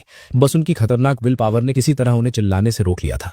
उसके बाद मेरे ऑर्डर पर सबने एक लाइन बनाई और अवेकनिंग रूम के आगे खड़े हो गए। सबसे पहला बंदा जो आगे आया वो था शार्प ब्लेड का कैप्टन जिया पिंगवू। वो इन कमांडोज के बीच भी एब्सोल्यूट बॉस था। मैंने देखा कि जिया पिंगवू ने अपने छाले पड़े हुए चौड़े हाथ को अवेकनिंग स्टोन पर रखा। ओम, एक जोरदार साउंड आई और उसी पल उस पत्थर पर बने वो अजीब सिंबल्स जैसे जिंदा होकर चमकने लगे।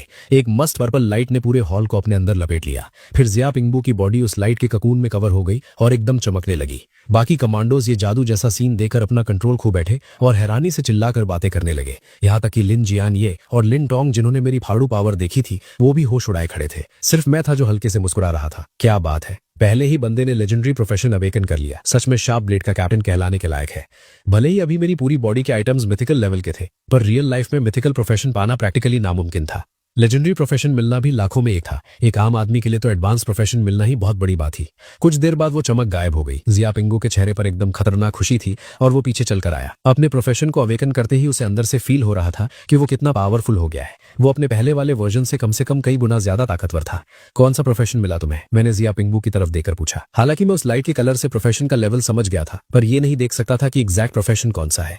जिया पिंगवू ने जरा सा भी टाइम वेस्ट नहीं किया, एकदम स्ट्रेट खड़ा हुआ और सल्यूट मारते हुए बोला, रिपोर्टिंग सर, मैंने combat type legendary profession awaken किया है, होली कॉम्बैट वॉरियर। मैंने तारीफ करते हुए सिर हिलाया। बहुत सही, जाओ साइड में जाके एक्सपर्ट्स के साथ उनकी रिसर्च में मदद करो। फिर मैं बाकी कमांडोज की तरफ घुमा और जोर से चिल्लाया, नेक्स्ट। ये प्रोफेशन अवेकनिंग का सीन पूरे 2.5 घंटे चला। मेरे लिए सबसे मस्त सरप्राइज ये था कि उन 600 स्पेशल फोर्सेज में से 20 लोगों को लेजेंडरी प्रोफेशन मिला। रेयर प्रोफेशन वाले लगभग 200 थे और बाकी सबको मिनिमम एडवांस्ड प्रोफेशन मिला था। ऊपर से उन सबको ऑलमोस्ट कॉम्बैट टाइप प्रोफेशन ही मिले थे। सिर्फ कुछ ही लोग ऐसे थे जिन्हें सपोर्ट टाइप मिला। लेकिन इन सब में जिसने मेरा सबसे ज्यादा फोकस खींचा वो था ड्रैगन सोल स्पेशल स्क्वाड का कैप्टन ये वेन ताओ। उसने एक लेजेंडरी हिडन प्रोफेशन अवेकन किया था, होली एरे मास्टर। ये कॉम्बैट टाइप प्रोफेशन था जिसमें एरे फॉर्मेशंस के लिए एक्सट्रीम लेवल का टैलेंट था। फॉर्मेशन सेट करने की उसकी स्पीड किसी भी नॉर्मल एरे मास्टर से कई गुना तेज थी और जो एरेज वो बनाता था उनकी डिस्ट्रक्टिव पावर अलग ही लेवल पर थी। अभी के टाइम में हमारे ड्रैगन कंट्री के लिए इस प्रोफेशन की इंपॉर्टेंस मेरी पावर के बाद सेकंड नंबर पर थी, क्योंकि आखिर में अगर ये वेन ताओ के बनाए हुए एरेज की सिक्योरिटी मिली तो ड्रैगन कंट्री के 34 डिफेंस जोन्स की सेफ्टी डबल ट्रिपल हो जाएगी। अगर वो एरेज हाई लेवल मॉन्स्टर्स को पूरी तरह रोक नहीं भी पाए तब भी कम से कम मेरे वहां पहुंचकर बचाने के लिए वक्त तो निकाल ही लेंगे। उसके बाद मैंने स्टोर से खरीदी हुई एक्सपीरियंस विल्स निकाली और उन सब में बांध दी। जैसे उन सब ने वो खाकर अपना लेवल अप किया, मैं उनके सामने खड़ा हुआ और जोरदार आवाज में बोला, साथियों तुम्हें क्या लगता है, क्या तुम पावरफुल हो? यस सर, एक कमांडो ने फाड़ आवाज में चीख कर जवाब दिया। एक आम आदमी या यहाँ तक कि पूरे ब्लू स्टार के लिए हाँ तुम लोग सच में भौकाल हो, लेकिन हमारे फ्यूचर के दुश्मनों के आगे तुम अभी भी नल्ले हो, एकदम कीड़े मकोड़ों से भी ज्यादा कमजोर। मेरे इतना बोलते ही मैं सच में फील कर सकता था कि उनके चेहरों पर गुस्सा और हम किसी से कम नहीं वाला एटीट्यूड आ गया था। लेकिन उनका ये झूठा कॉन्फिडेंस तोड़ने के चक्कर में मैंने अपने बोलने का तरीका जरा भी सॉफ्ट नहीं किया, क्योंकि अब वो मिथिकल स्पेशल फोर्सेस के मेंबर्स थे, इसलिए उनका पूरा हक बनता था असली रियलिटी जानने का। 5 दिन बाद, या स्ट्रिक्टली बोलूं तो ठीक 4.5 दिन बाद, मिथिकल एरा इस ब्लू स्टार पर उतर आएगा। उस वक्त जिन राक्षसों से तुम्हारा पाला पड़ेगा उनकी साइज हजारों मीटर्स लंबी होगी। अब बताओ, क्या अभी भी लगता है तुम भौकाल हो? मेरी आवाज गूंजते ही सारे मेंबर्स के होश उड़ गए। उनके चेहरों पर सख्त डर साफ दिख रहा था। भले ही उन्होंने मौत का खेल खेला हुआ था, और आज जब उन्होंने इस रुला देने वाली सच्चाई को सुना तो उन सबकी पैंट गीली हो गई। मेरी उम्मीद है कि तुम लोग अपने अंदर के इस घमंड और जल्दबाजी को दबा दोगे और खुद की ट्रेनिंग को आग लगा दोगे। ये अचानक मिली पावर से चौड़े मत घूमना। तुम सब हमारे ड्रैगन कंट्री की आखिरी उम्मीद हो। तुम ही इस जनता की बुनियाद हो। फिर मैंने जो मॉन्स्टर एनसाइक्लोपीडिया तैयार करके रखी थी वो उनके हाथों में पकड़ा दी। अब आगे का सुनो। मुझे घंटा फर्क नहीं पड़ता कि तुम इसे रटा मारते हो या किसी और तरीके से याद करते हो, पर इस बुक की हर इंफॉर्मेशन तुम्हारे दिमाग में प्रिंट हो जानी चाहिए। सोचो, अगर तुम्हारे सामने इनमें से कोई मॉन्स्टर आ गया तो तुम उसे टपकाने के लिए क्या करोगे? अपनी बात खत्म करके मैंने वहां और टाइम वेस्ट नहीं किया। मैंने ये वेंताओ को इशारा किया और लिन टोंग को लेकर वापस अपने ऑफिस निकल लिया, क्योंकि अब मेरे पास एक ऐसी चीज थी जो इस सबसे भी कई। मैंने पूछा, ये वेंताओ, तुमने कौन सा स्किल अवेकन किया है? ये वेंताओ ने कड़ी आवाज में जवाब दिया, रिपोर्टिंग चीफ, मैंने legendary skill Bafang sword array awaken किया है। ये सुनते ही मेरी आंखों में एक सुनहरी चमक आ गई। बाफांग स्वॉर्ड एरे, इस स्वॉर्ड फॉर्मेशन की पावर एकदम भौकाल होती है। हमारे डिफेंस जोन्स की सिक्योरिटी के लिए इससे बढ़िया कुछ और हो ही नहीं सकता था। मैंने तुरंत ऑर्डर दिया, इस बाफांग स्वॉर्ड एरे को सेट करने के लिए क्या क्या मटेरियल्स चाहिए, फटाफट एक लिस्ट बनाकर दो। जैसे ही लॉजिस्टिक्स डिपार्टमेंट वो सामान जमा कर लेगा, तुम तुरंत 34 डिफेंस जोन्स में जाओगे और इस फॉर्मेशन को सेट करोगे। टाइम बहुत कम है, अभी के अभी निकल जाओ। ये वेंताओ ने कड़क सल्यूट मारा और बोला, यस सर, और तुरंत वहां से निकल गया। तभी लिन टोंग मेरे पास दौड़ते हुए आई और बोली, चीफ, एक प्रॉब्लम आ गई है जिसे शायद आपको खुद आके हैंडल करना पड़ेगा। मैं थोड़ा कंफ्यूज हो गया। सारे मेन अरेंजमेंट्स तो लगभग सेट हो चुके थे, अब अचानक ऐसी क्या इमरजेंसी आ गई? उसने आगे बताया, आपके पिताजी जिद पर अड़े हैं कि उन्हें आर्मी ज्वाइन करनी है। उन्होंने तो ड्राफ्ट ऑफिस वालों के साथ लगभग हाथापाई ही कर दी थी। जब से मैं स्पेशल ब्यूरो का चीफ बना था, मेरे माँ बाप को सीक्रेटली प्रोटेक्ट किया जा रहा था। उन्हें मेरी ये नई पावर्स और इस नई लाइफ के बारे में कुछ भी पता नहीं था। देश की ये लेटेस्ट भर्ती सिर्फ 40 साल से कम उम्र वालों के लिए थी। मेरे पिताजी चैन ल्यूजन की उम्र तो कब की उस लिमिट को क्रॉस कर चुकी थी और उनका आर्मी ज्वाइन करने का जोश एकदम हाई था। आखिर वो 10 साल मिलिट्री में सर्व कर चुके वेटरन सोल्जर थे, इसीलिए ड्राफ्ट ऑफिस वाले भी उन्हें सख्ती से रिजेक्ट नहीं कर पा रहे थे और मामला घूम फिर कर मेरी टेबल पर आ गया। कसम से उस पल मेरा दिमाग एकदम उड़ गया था। घर का मामला सुलझाना सबसे मुश्किल काम होता है। देश के रूल्स के हिसाब से मेरे बूढ़े बाप जो ऑलमोस्ट 50 साल के थे, उनकी कोई रिक्वायरमेंट नहीं थी, और अगर ओपनली सोचूं तो आने वाली ये जंग इतनी भयानक और खूंखार होने वाली थी कि मैं किसी भी कीमत पर अपनी फैमिली को इस तबाही से सेफ रखना चाहता था। असली बात तो ये थी कि ड्रैगन कंट्री में हम जैसे हजारों जवान खून वाले तैयार बैठे थे, तो फिर हम अपने बड़े बुजुर्गों को बॉर्डर पर मौत के मुंह में कैसे भेज सकते थे? अब उनका टाइम आराम करने का था। मैंने अपना सिर उठाया और लिन टोंग से पूछा, क्या और भी ऐसे वेटरन्स हैं जो जबरदस्ती भर्ती होने की डिमांड कर रहे हैं? वो थोड़ा हैरान होकर बोली, बहुत सारे सर। लोगों का जोश हमारी इमेजिनेशन से भी कहीं ज्यादा है, चाहे कोई भी उम्र हो। अगर कोई वेटरन सोल्जर है तो वो किसी न किसी तरह लाइन में लगकर आर्मी ज्वाइन करने को मर रहा है। ये सुनकर मेरा सीना गर्व से चौड़ा हो गया। क्या आग है मेरे देश वालों में। जब आम जनता की हिम्मत ऐसी हो तो ऐसी कौन सी आफत है जिसे हमारी ड्रैगन कंट्री हरा नहीं सकी। थोड़ी देर चुप रहने के बाद मैंने ऑर्डर दिया, ड्राफ्ट ऑफिस से कहो कि एक नोटिस पब्लिक करे और इस रूल के पीछे का एग्जैक्ट रीजन सबको क्लियर करे। इन वेटरन्स का दिल नहीं टूटना चाहिए। रही बात मेरे पिताजी की, मैं खुद उन्हें कॉल करके हैंडल करता हूँ। लिन टोंग ने सैल्यूट करते हुए कहा, यस चीफ, और ऑर्डर मिलते ही निकल गई। मैंने आराम से अपना फोन निकाला और उन्हें डायल किया। फोन उठाते ही उस पार से वो जानी पहचानी बिंदास आवाज आई, ओए नालायक, आधे महीने से एक कॉल नहीं किया तूने? तो आसमान में उड़ रहा है क्या? कोई लड़की वड़की मिली या नहीं? उनकी बात सुनकर मेरी स्माइल निकल गई। बिल्कुल वही ओरिजिनल फ्लेवर। मैंने पूछा, मैंने सुना आप फिर से आर्मी ज्वाइन करने जा रहे हो? वो गर्व से बोले, तो और क्या, देश को अभी हमारी जरूरत है। मैं 10 साल का वेटरन हूँ, इस वक्त पीछे हटने का तो सवाल ही नहीं बनता। मैंने उन्हें समझाते हुए बताया, पर आप इस बार लेट हो गए हो बॉस। आपके इस बेटे ने आपसे पहले ही मिलिट्री ज्वाइन कर ली है। अगर हम बाप बेटे दोनों फ्रंट लाइन पे चले गए तो माँ को अकेला कौन देखेगा? इस बार आप चुपचाप घर पर आराम से बैठो। आपके हिस्से की लड़ाई इस बार आपका बेटा लड़ेगा। मुझे अपने बाप की वो जिद्दी खच्चर वाली आदत अच्छे से पता थी। नॉर्मल तरीके से वो मानने वाले थे ही नहीं। चेन ल्यूजन गुस्से से चिल्लाए, तू बेवकूफ है क्या? पागलपंती बनकर और अभी के अभी घर वापस आ। हमारी चेन फैमिली का एक ही इकलौता बेटा है तू। मुझे अपना पोता देखना है भी। मैंने बिल्कुल शांत आवाज में कहा, अब कुछ नहीं हो सकता पिताजी। आप खुद एक वेटरन हो, आपको अच्छे से पता है कि आर्मी भगोड़ों का क्या हाल करती है। मेरी इस एक ठंडी लाइन ने चेन ल्यूजन को एकदम चुप करवा दिया। फोन पर सन्नाटा छा गया। काफी देर बाद उन्होंने धीमी आवाज में बोला, बेटा अपना ख्याल रखना, ट्रेनिंग अच्छे से करना, ग्राउंड में ज्यादा पसीना बहाओगे तो असली बैटल में कम खून बहेगा। तेरी माँ और मैं तेरे जीत कर घर लौटने का इंतजार करेंगे। उनकी इस भाषणबाजी से मेरा दिल भर आया। आज ड्रैगन कंट्री में न जाने कितने माँ बाप अपने बच्चों को ठीक ऐसी ही नसीहतें दे रहे होंगे। शांति के दिनों में मिलिट्री ज्वाइन करना अलग बात थी, पर देश के इस लेवल के एक्शन को देखकर सबको पता लग गया था कि कोई भयानक महायुद्ध शुरू होने वाला है। और कौन सा माँ बाप अपने जिगर के टुकड़े को ऐसी जगह भेजना चाहेगा। मेरा दिल अंदर से दुखा। इस वक्त मैं पूरी ड्रैगन कंट्री का सबसे ताकतवर प्लेयर था। मेरे पास सिर्फ एक ही ऑप्शन था, जल्दी से जल्दी अपना लेवल इतना ऊपर ले जाना कि मैं देश के हर एक जवान की जान बचा सकूं। मैं इन्हीं ख्यालों में खोया था कि अचानक लिन टोंग का फोन बजा। उसने स्क्रीन देखी और उसके होश उड़ गए। वो घबराते हुए बोली, चीफ बहुत बड़ा कलेश हो गया है। हमारे एक फॉरेन स्टूडेंट को जो ईगल कंट्री में था, हमारी गवर्नमेंट ने उसे वापस बुलाने का ऑर्डर दिया था। उसने आने की पूरी प्लानिंग कर ली थी, पर वहां उन गोरों ने किसी न किसी बहाने उसको यहीं बंदी बना लिया है। मैं सच में हैरान था। बस एक अकेला स्टूडेंट ही तो है, उसके लिए उन्होंने इतना बड़ा ड्रामा क्यों शुरू कर दिया। लिन टोंग ने आगे बताया, चीफ आपको उसकी औकात नहीं पता। उसका नाम शाओ चन फेंग है। वो मेडिकल, बायोलॉजी और न्यूक्लियर एनर्जी की फील्ड का एक फरिश्ता है। इतनी छोटी सी उम्र में उसने world scientific research life time achievement award जीत लिया है। पूरी दुनिया जानती है कि वो एक मॉन्स्टर जीनियस है। सिर्फ यही नहीं, वो ईगल कंट्री के सारे टॉप लेवल सीक्रेट प्रोजेक्ट्स का हिस्सा था और यहाँ तक कि वहाँ का प्रेसिडेंट डोनाल्ड भी उसे अपना सगा बेटा मानता है। अब जब उसने अचानक अनाउंस किया कि वो हमारे देश आना चाहता है तो वो गोरे पागल हो गए। उनसे देखा ही नहीं गया। ये सुनते ही मेरे चेहरे पर एक जोरदार और खतरनाक हंसी आई और मैं बोला, क्या घटिया डाकू है साले। पूरा लफड़ा डिटेल में जानने के लिए मैंने अपना फोन निकाला। पता चला इंटरनेट पर तो जैसे बॉम्ब फट गया था। हमारे फॉरेन अफेयर्स डिपार्टमेंट ने सख्त भाषा में एक वार्निंग वीडियो रिलीज की थी, जिसमें ईगल कंट्री की इस गुंडागर्दी की धज्जियां उड़ाई गई थी। वीडियो में क्लियर वार्निंग थी, हमारी ड्रैगन कंट्री डिमांड करती है कि आप तुरंत हमारे सिटीजन शियाओ चैन फेंग को रिहा करें। अगर ऐसा नहीं हुआ तो हम कोई भी खतरनाक एक्शन लेने के लिए तैयार हैं, जिसमें मिलिट्री पावर का यूज होना भी पक्का है। इस डिप्लोमेटिक वीडियो ने सोशल मीडिया पर भौकाल मचा रखा था। करोड़ों देशवासियों का खून खौल रहा था और वो चाह रहे थे कि इस बार सिर्फ बातों से काम न बने, हम उन्हें सच में अपनी औकात दिखाएं। वहीं ईगल कंट्री के व्हाइट हाउस के अंदर उनके बड़े बड़े जनरल्स का चेहरा उतरा हुआ था। उनकी फटी पड़ी थी और आपस में ही डरे हुए थे। असली रीजन ये था कि एक तो शियाओ चैन फेंग उनके फायदे की बहुत बड़ी मशीन था और दूसरा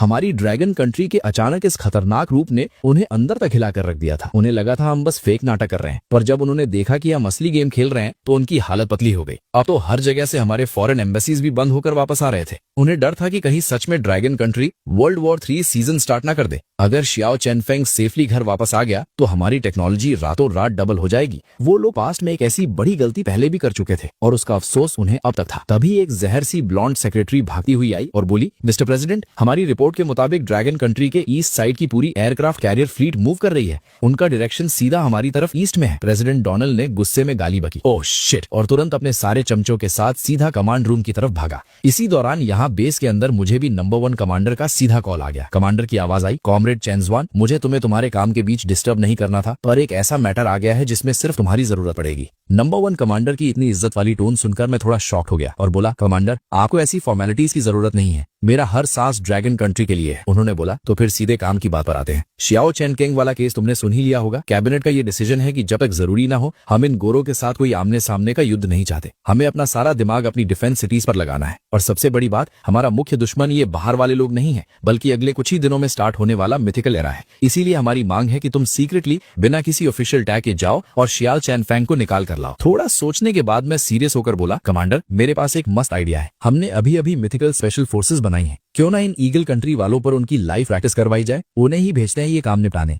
सच बोलूं तो जिस लेवल पर मेरी पावर अब आ चुकी थी, चुपचाप वहां घुसना और शियाओ चैन फेंग को उठाना मेरे लिए एकदम बच्चों का खेल था। जब तक वहां के मिलिट्री वाले सीधा न्यूक्लियर लेवल के वेपन्स नहीं गिराते, उनकी नॉर्मल चिल्लर बंदूकें मेरे शरीर को टच भी नहीं कर सकती थी। हद से हद एक मिसाइल शायद मुझे थोड़ा खरोच सकती थी, उससे ज्यादा कुछ नहीं। नंबर 1 कमांडर ने हाँ में सिर हिलाया और कहा, ठीक है, पर एक बात ध्यान में रखना, इस मिशन का इकलौता टारगेट शियाओ चैन फेंग को जिंदा और सेफ वापस लाना है। उन गोरों के साथ फालतू दुश्मनी पालने में वक्त बर्बाद मत करना। हमारे पास इधर बहुत और काम पेंडिंग है। मैंने जवाब दिया, ऑर्डर रिसीव्ड सर। फोन करते ही मैं सीधा स्पेशल फोर्सेस बेस के लिए निकल गया। बेस हॉल में कदम रखते ही मेरी भारी आवाज गूंजी, सब लाइन में लगो और असेंबल हो जाओ। जो लड़के जमीन पर आराम से बैठकर बातें कर रहे थे, वो एक झटके में स्प्रिंग की तरह उठे और नैनो सेकंड्स में लाइन बनाकर खड़े हो गए। मैंने ऑर्डर दिया, जियापिंगवू, चंडिंग, वांगहू, शावाल, तुम सातों मेरे साथ चलोगे। बाकी सारे यहीं पर कमांड का इंतजार करेंगे और ट्रेनिंग कंटिन्यू रखेंगे। ये जो 7 लड़के मैंने सिलेक्ट किए थे, वो अपनी फोर्स के एलीट कैप्टन्स थे और इन सब के पास लेजेंड लेवल की क्लास पावर्स थी। अगर मेरे साथ होने के बावजूद ये लोग एक स्टूडेंट को नहीं बचा पाए तो भाई साहब मिथिकल एरा के उन दरिंदों का सामना करना तो दूर की बात थी। फ्लाइट टेक ऑफ होने के बाद मैंने उन्हें मिशन की सच्चाई बताई और कहा ईगल कंट्री के कमीनों ने हमारे एक स्टूडेंट को उड़वा लिया है और अपने देश में दबोच रखा है। ऊपर से ऑर्डर है कि हमें उस बंदे को निकालना है। तुम्हारी क्लास अवेकनिंग के बाद ये पहला बड़ा टेस्ट है।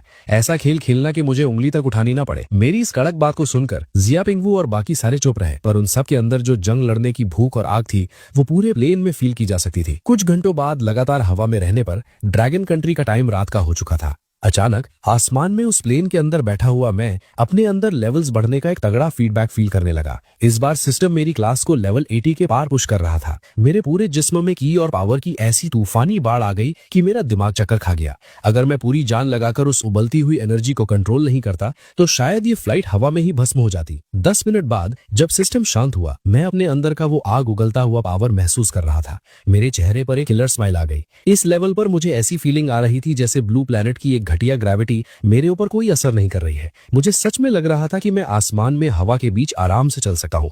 पर ऑब्वियस सी बात है मैं उड़ते प्लेन से कूदकर ये मौत का खेल टेस्ट नहीं करना चाहता था। अगर थोड़ी सी भी कैलकुलेशन रॉन्ग हो गई तो सीधा यमराज से मिलूंगा। उसके तुरंत बाद मैंने अपना इन गेम इंटरफेस खोला और जो नए लिमिटेड टाइम शॉप एक्स आए थे उन सबको दबादब खरीद लिया। लेवल कैप बढ़ते ही नए एक्सपीरियंस बिल्स 40 लेवल से सीधा अपग्रेड हो चुके थे और हाई लेवल एक्सपैक्स ने लिमिट को 80 से तोड़कर सीधा 100 तक पहुंचा दिया था। मैंने नॉन स्टॉप वो सारे एक्सपी आइटम्स दबाए और आखिरकार बूम, मेरा बेस लेवल एग्जैक्टली 100 हिट कर गया। मेरे चेहरे पर पूरा जोश था। खुशी जरूर थी पर मैं बिल्कुल ओवर कॉन्फिडेंट नहीं हुआ। मुझे मालूम था लेवल 100 तो सिर्फ बेस है, उसके ऊपर अभी बहुत तगड़े रन्स थे और जब गेम के अंदर के सारे मॉन्स्टर असलियत बनकर इस आने वाले मिथिकल एरा में घिरेंगे तो वो और भी फाड़ू लेवल्स के होंगे। मुझे ये गेम पूरी तरह से बंद होने से पहले खुद को और अपग्रेड करते रहना था, पर अगले ही सेकंड मेरे स्क्रीन पर आए एक नोटिफिकेशन ने मेरा सारा मूड चौपट कर दिया। डिंग, सिस्टम आपको लेवल 100 क्रॉस करने पर बधाई देता है। अब आप एक मुकम्मल केओस स्वॉर्ड मास्टर बन चुके हैं। अब से आगे आपका लेवल किसी भी आर्टिफिशियल आइटम या एक्सपीरियंस बिल से नहीं बढ़ेगा। चाहे आप गेम में कितने भी बॉस मार लें या रियल लाइफ में आने वाले मिथिकल एरा के दरिंदों को काट दें, आपको 0 एक्सपी मिलेगी। लेवल अप करने के लिए अब से प्लेयर को दुनिया के लॉज और उनके रूल्स को अपने सोल से समझना और फील करना पड़ेगा। ये लाइन पढ़ते ही मेरे चेहरे का रंग उड़ गया। मैं तो सपने देख रहा था कि मैं आसानी से इन आइटम्स और पैकेजेस का यूज करके सीधा लेजेंडरी सेंचुरी लेवल फान जाऊंगा या कम से कम ट्रू किंग की औकात तक तो पहुंच ही जाऊंगा। पर ये सारे उम्मीदों के सपने टूट चुके थे। वैसे सोचूं तो बात सही भी थी। अगर सिर्फ पैसे फेंककर या गेम खेलकर कोई इनविंसिबल गॉड बन जाता तो यूनिवर्स जिस लेवल की आफत लाने वाला था उसका क्या मतलब बचता। फिर भी ये लेवल 100 पर टच करना बाकियों के लेवल के हिसाब से एक अलग ही दुनिया थी। एक ठंडी आह भरने के बाद मैंने बचे हुए सारे स्किल स्क्रोल पैकेजेस का लॉक खोला। मैंने अपने अवेकेंड 5 के 5 करियर स्किल्स पर वो स्क्रोल्स ठेल दिए और उन सबको भी लेवल 100 तक छाप दिया। उसके बाद ही मैं शांत हुआ। हमारी फ्लाइट अब फाइनली समुंदर क्रॉस करके औकात वाले लोगों के देश ईगल कंट्री पहुंच चुकी थी। उस वक्त लॉस एंजलिस के आउटस्कर्ट एरिया की एक आलीशान कोठी में एक पतला और सीधा सा दिखने वाला जवान लड़का शांत खड़ा होकर वर्ल्ड मैप को घूर रहा था। बाहर से देखने पर कोठी एकदम आम लग रही थी, पर ग्राउंड के उस पूरे आंगन और डार्कनेस में सैकड़ों fully geared commandos heavy guns लेकर वहां किसी चिड़िया को भी उड़ने नहीं दे रहे थे। रूम के अंदर एक गोरी सुपर हॉट ब्लॉन्ड आइटम हाथ में 2 लाल वाइन के ग्लासेस लिए ठुमक ठुमक कर उस लड़के के पास चल कर आई। उसने प्यार से पूछा, मेरे जियाओ एक घूंट लेने का मूड है? जियाओ शेनफेंग ने अपना हाथ बढ़ाया और चुपचाप ग्लास पकड़ लिया। उसने एक भी शब्द नहीं कहा। उस गोरी औरत ने अपने लाल होठों से ग्लास को चिपकाया और एक आशिकाना मखमली आवाज में बोली, मेरे जियाओ तुम इतनी जिद क्यों करते हो ड्रैगन कंट्री वापस जाने की? यहाँ की लग्जरी में क्या बुराई है? यहाँ एक आजाद हवा है। अगर तुम हाँ कर दो तो एक सेकंड में तुम्हें ग्रीन कार्ड, डायरेक्ट $100 बिलियन और उसके साथ ये खूबसूरत आइटम हमेशा के लिए मिल जाएगी। अचानक से उसने अपना पूरा जिस्म उसके पास सरका दिया। अगर वहां किसी नॉर्मल बंदे का दिमाग होता तो वो कब का पिघलकर घुटने टेक चुका होता, पर हमारा जियाओ शेनफेंग तो किसी साधु बाबा से कम नहीं था, एकदम इमूवेबल। जियाओ शेनफेंग ठंडे दिमाग से बोला, तुम लोग इन बातों को नहीं समझ सकते। देश का रिश्ता अलग होता है। तुम लोग ने मेरी बॉडी को तो इस कमरे में बंद करके रखा है, पर तुम मेरे रूह पर कब्जा नहीं कर सकते। वो लिलिया नाम की आइटम कुछ और नाटक करके उसे पटाने की कोशिश करने ही वाली थी कि अचानक बूम, आसमान फाड़ने वाली एक चिल्लाहट और तूफानी आवाज गूंजी। उसकी तुरंत बाद गोलियों की बरसात और लोगों की माँ बहन की गालियां शुरू हो गईं। बाहर अंधेरे में खड़े कमांडोज अपनी अंधी राइफल्स उठाकर बिना सोचे समझे फायर कर रहे थे। हालांकि उन्होंने सबसे महंगे थर्मल ग्लासेस पहने थे, फिर भी उन्हें डार्कनेस में घंटा कुछ नहीं दिख रहा था। सूश सूश सूश। हवा फाड़ते हुए लगातार पत्थर फेंकने की आवाजें आई। सारे कमांडोज की फट के हाथ में आ गई जब उन्होंने अपनी मोटी मोटी आंखों से देखा कि भारी मिट्टी के साथ बड़े बड़े लकड़ी के पेड़ उनके ऊपर मिसाइल की तरह बरस रहे थे। और इससे पहले कि उन्हें छुपने का टाइम मिलता, हवा में साए जैसे दिखने वाले शैडोज उनकी औकात के बाहर स्पीड पर उनके ठीक आगे आकर रुके। बैम! फ्रंट में खड़े एक लीडर शख्स ने इतनी गंदी ताकत से पंच मारा कि उस पूरी कोठी की दीवार फाड़कर वहां एक छेद हो गया। सारे सिक्योरिटी गार्ड्स डर के मारे चिल्लाए, ओ माय गॉड, ये किस कैटेगरी के राक्षस है। यहां तक कि उन एलीट फोर्स वालों के सामने जो फिगर्स खड़ी थीं, उनकी ताकत के आगे वो सारे मक्खी मच्छर बराबर थे। ये फिगर्स की आने वाली शॉक वेव ही इतनी डेंजर थी कि वो सारे आसानी से धूल चाकने लगे। पलके झपकते ही सारे सिक्योरिटी गार्ड्स या तो अनकॉन्शियस पड़े थे या फिर एक्टिंग करके मरने की नाटक कर रहे थे। उसके तुरंत बाद मैं हीरो की जैसी एंट्री मारते हुए पीछे हाथ रख के उस टूटे कमरे के अंदर चलाया। कोठी के अंदर बाकी पर्सनल गार्ड्स डर के मारे कांपते हुए अपनी राइफल्स मेरी छाती पर एम कर चुके थे। वो चिल्लाकर बोले, शिट, तुम लोग हो कौन? एक स्टेप और आगे रखा तो गोलियों से भून डालूंगा। मैंने उसके डरपोक वार्निंग्स को कचरे में डालकर ठंडा रिस्पॉन्स दिया और जियाओ चेनफेंग की तरफ देखते हुए बोला, मिस्टर जियाओ, चलिए, आपको घर वापस ले जाने आए हैं। ये बातें सुनते ही जियाओ चेनफेंग की एकदम आंसू और इमोशन से हालत पतली हो गई। वो स्ट्रिक्ट जिस्म का लड़का हिलती हुई हालत में कांपने लगा और चेहरे पर आंसू लिए पूरी ताकत से मुझसे हाँ में सर हिलाया। उनकी अप्रूवल देखते ही बूम, मैंने अपना स्किल चलाया, पर देखने वालों को ऐसा फील हुआ जैसे मैं अपनी जगह पर खड़ा ही हूं। सिर्फ हवा का झोंका सा उड़कर कमांडोज के ठीक सामने पहुंचा। इससे पहले कि वो गोरी फौज एक ट्रिगर खींचती, वो हवा में उड़े और पत्तों की तरह उड़कर बाहर जा गिरे। वो पास खड़ी हॉट लिलिया चुड़ैल की तरह चिल्लाई, हे भगवान, और तुरंत जमीन पर ठंडी पड़कर बेहोश हो गई। मेरे पास उन फालतू कैरेक्टर्स को भाव देने का एक सेकंड का भी टाइम नहीं था। मैंने एक साइन किया और मेरी स्क्वाड उस जियाओ चेनफेंग को कवर करके काली रात में इनविजिबल हो गए। ये पूरा बवाल मचने से लेकर हमारा निकलना सिर्फ 3 मिनट के अंदर एग्जीक्यूट हुआ था। ध्यान रहे, हम इस चुगलखोर ईगल कंट्री के बिल्कुल दिल और सेंटर में खड़े थे। अगर उन लोग को सॉलिड न्यूज मिलती तो उनका पूरा बैकअप भयानक एटम बॉम्ब वाला वेपन उनके घर में भी फोड़ देते। मुझ पर उन बॉम्ब का एक कौड़ी का फर्क नहीं पड़ने वाला था, पर मेरी बाकी टीम वहां राख बन सकती थी। बेस से बाहर हम अपने अंदर कवर एजेंट्स के वैन्स में बैठे और ठीक करीबी समुद्री डॉकयार्ड के लिए निकल लिए। पर रास्ते में लगाए हुए दुनिया भर के कैमरास और उन सारे सीसीटीवी को एक एक करके तोड़ना एक बेवकूफी और टाइम वेस्ट था। अटैक की खबर गोली से भी तेज स्पीड से फैली। लॉस एंजल्स में पड़े सारे आर्मी और लोकल पुलिस रोड पर उतर चुके थे। हाईवेज बैरिकेड कर दिए गए। सबसे भयानक न्यूज एंकर भी गाड़ियां भगाकर ये स्पाइसी कवर करने निकल लिए। उनकी सिक्योरिटी वीक होने का पूरा फायदा उठाकर हमने अपना ट्रक ठीक हार्बर पर टकराकर ब्रेक मारी, पर पीछे मौत की तरह 50 पुलिस कार्स सायरन बजाकर हॉर्न पे हॉर्न ठेल रहे थे और हमारे सर के ऊपर लगातार धुप धुप करती 5 पुलिस हेलीकॉप्टर्स थे। मैंने इस मौत वाले सर्कल के चारों ओर का स्कैनर लिया और ऑर्डर दिया, जियाओ पिंग वू, तुम सारे लोग आगे बढ़ो और मिस्टर जियाओ को सेफ उस शिप में लॉक करो। जियाओ पिंग वू ने यह सुनते ही अपना चेहरा उतारा और शक्ल पलट ली। वो मेरी पोजीशन और असलियत को क्लियर जानते थे। मैं ड्रैगन कंट्री के लिए एक उस साइंटिस्ट या उस पूरे स्क्वाड के लेवल पर भगवान की लेवल वाला जरूरी पीस था। वो जिद करते हुए बोला, सर, मैं इन लोग के सामने ब्लॉक बंद कर रुकूंगा, आप प्लीज सेफ उस पर फ्लाइट बोर्ड करें। मैंने एकदम एंग्री विलन लुक उस पर मारा और चिल्ला के गुस्सा किया, अबे जो ऑर्डर दिया है वो फॉलो कर। ये सब चिंदी चोर मिलकर मुझे नहीं रोक सकते।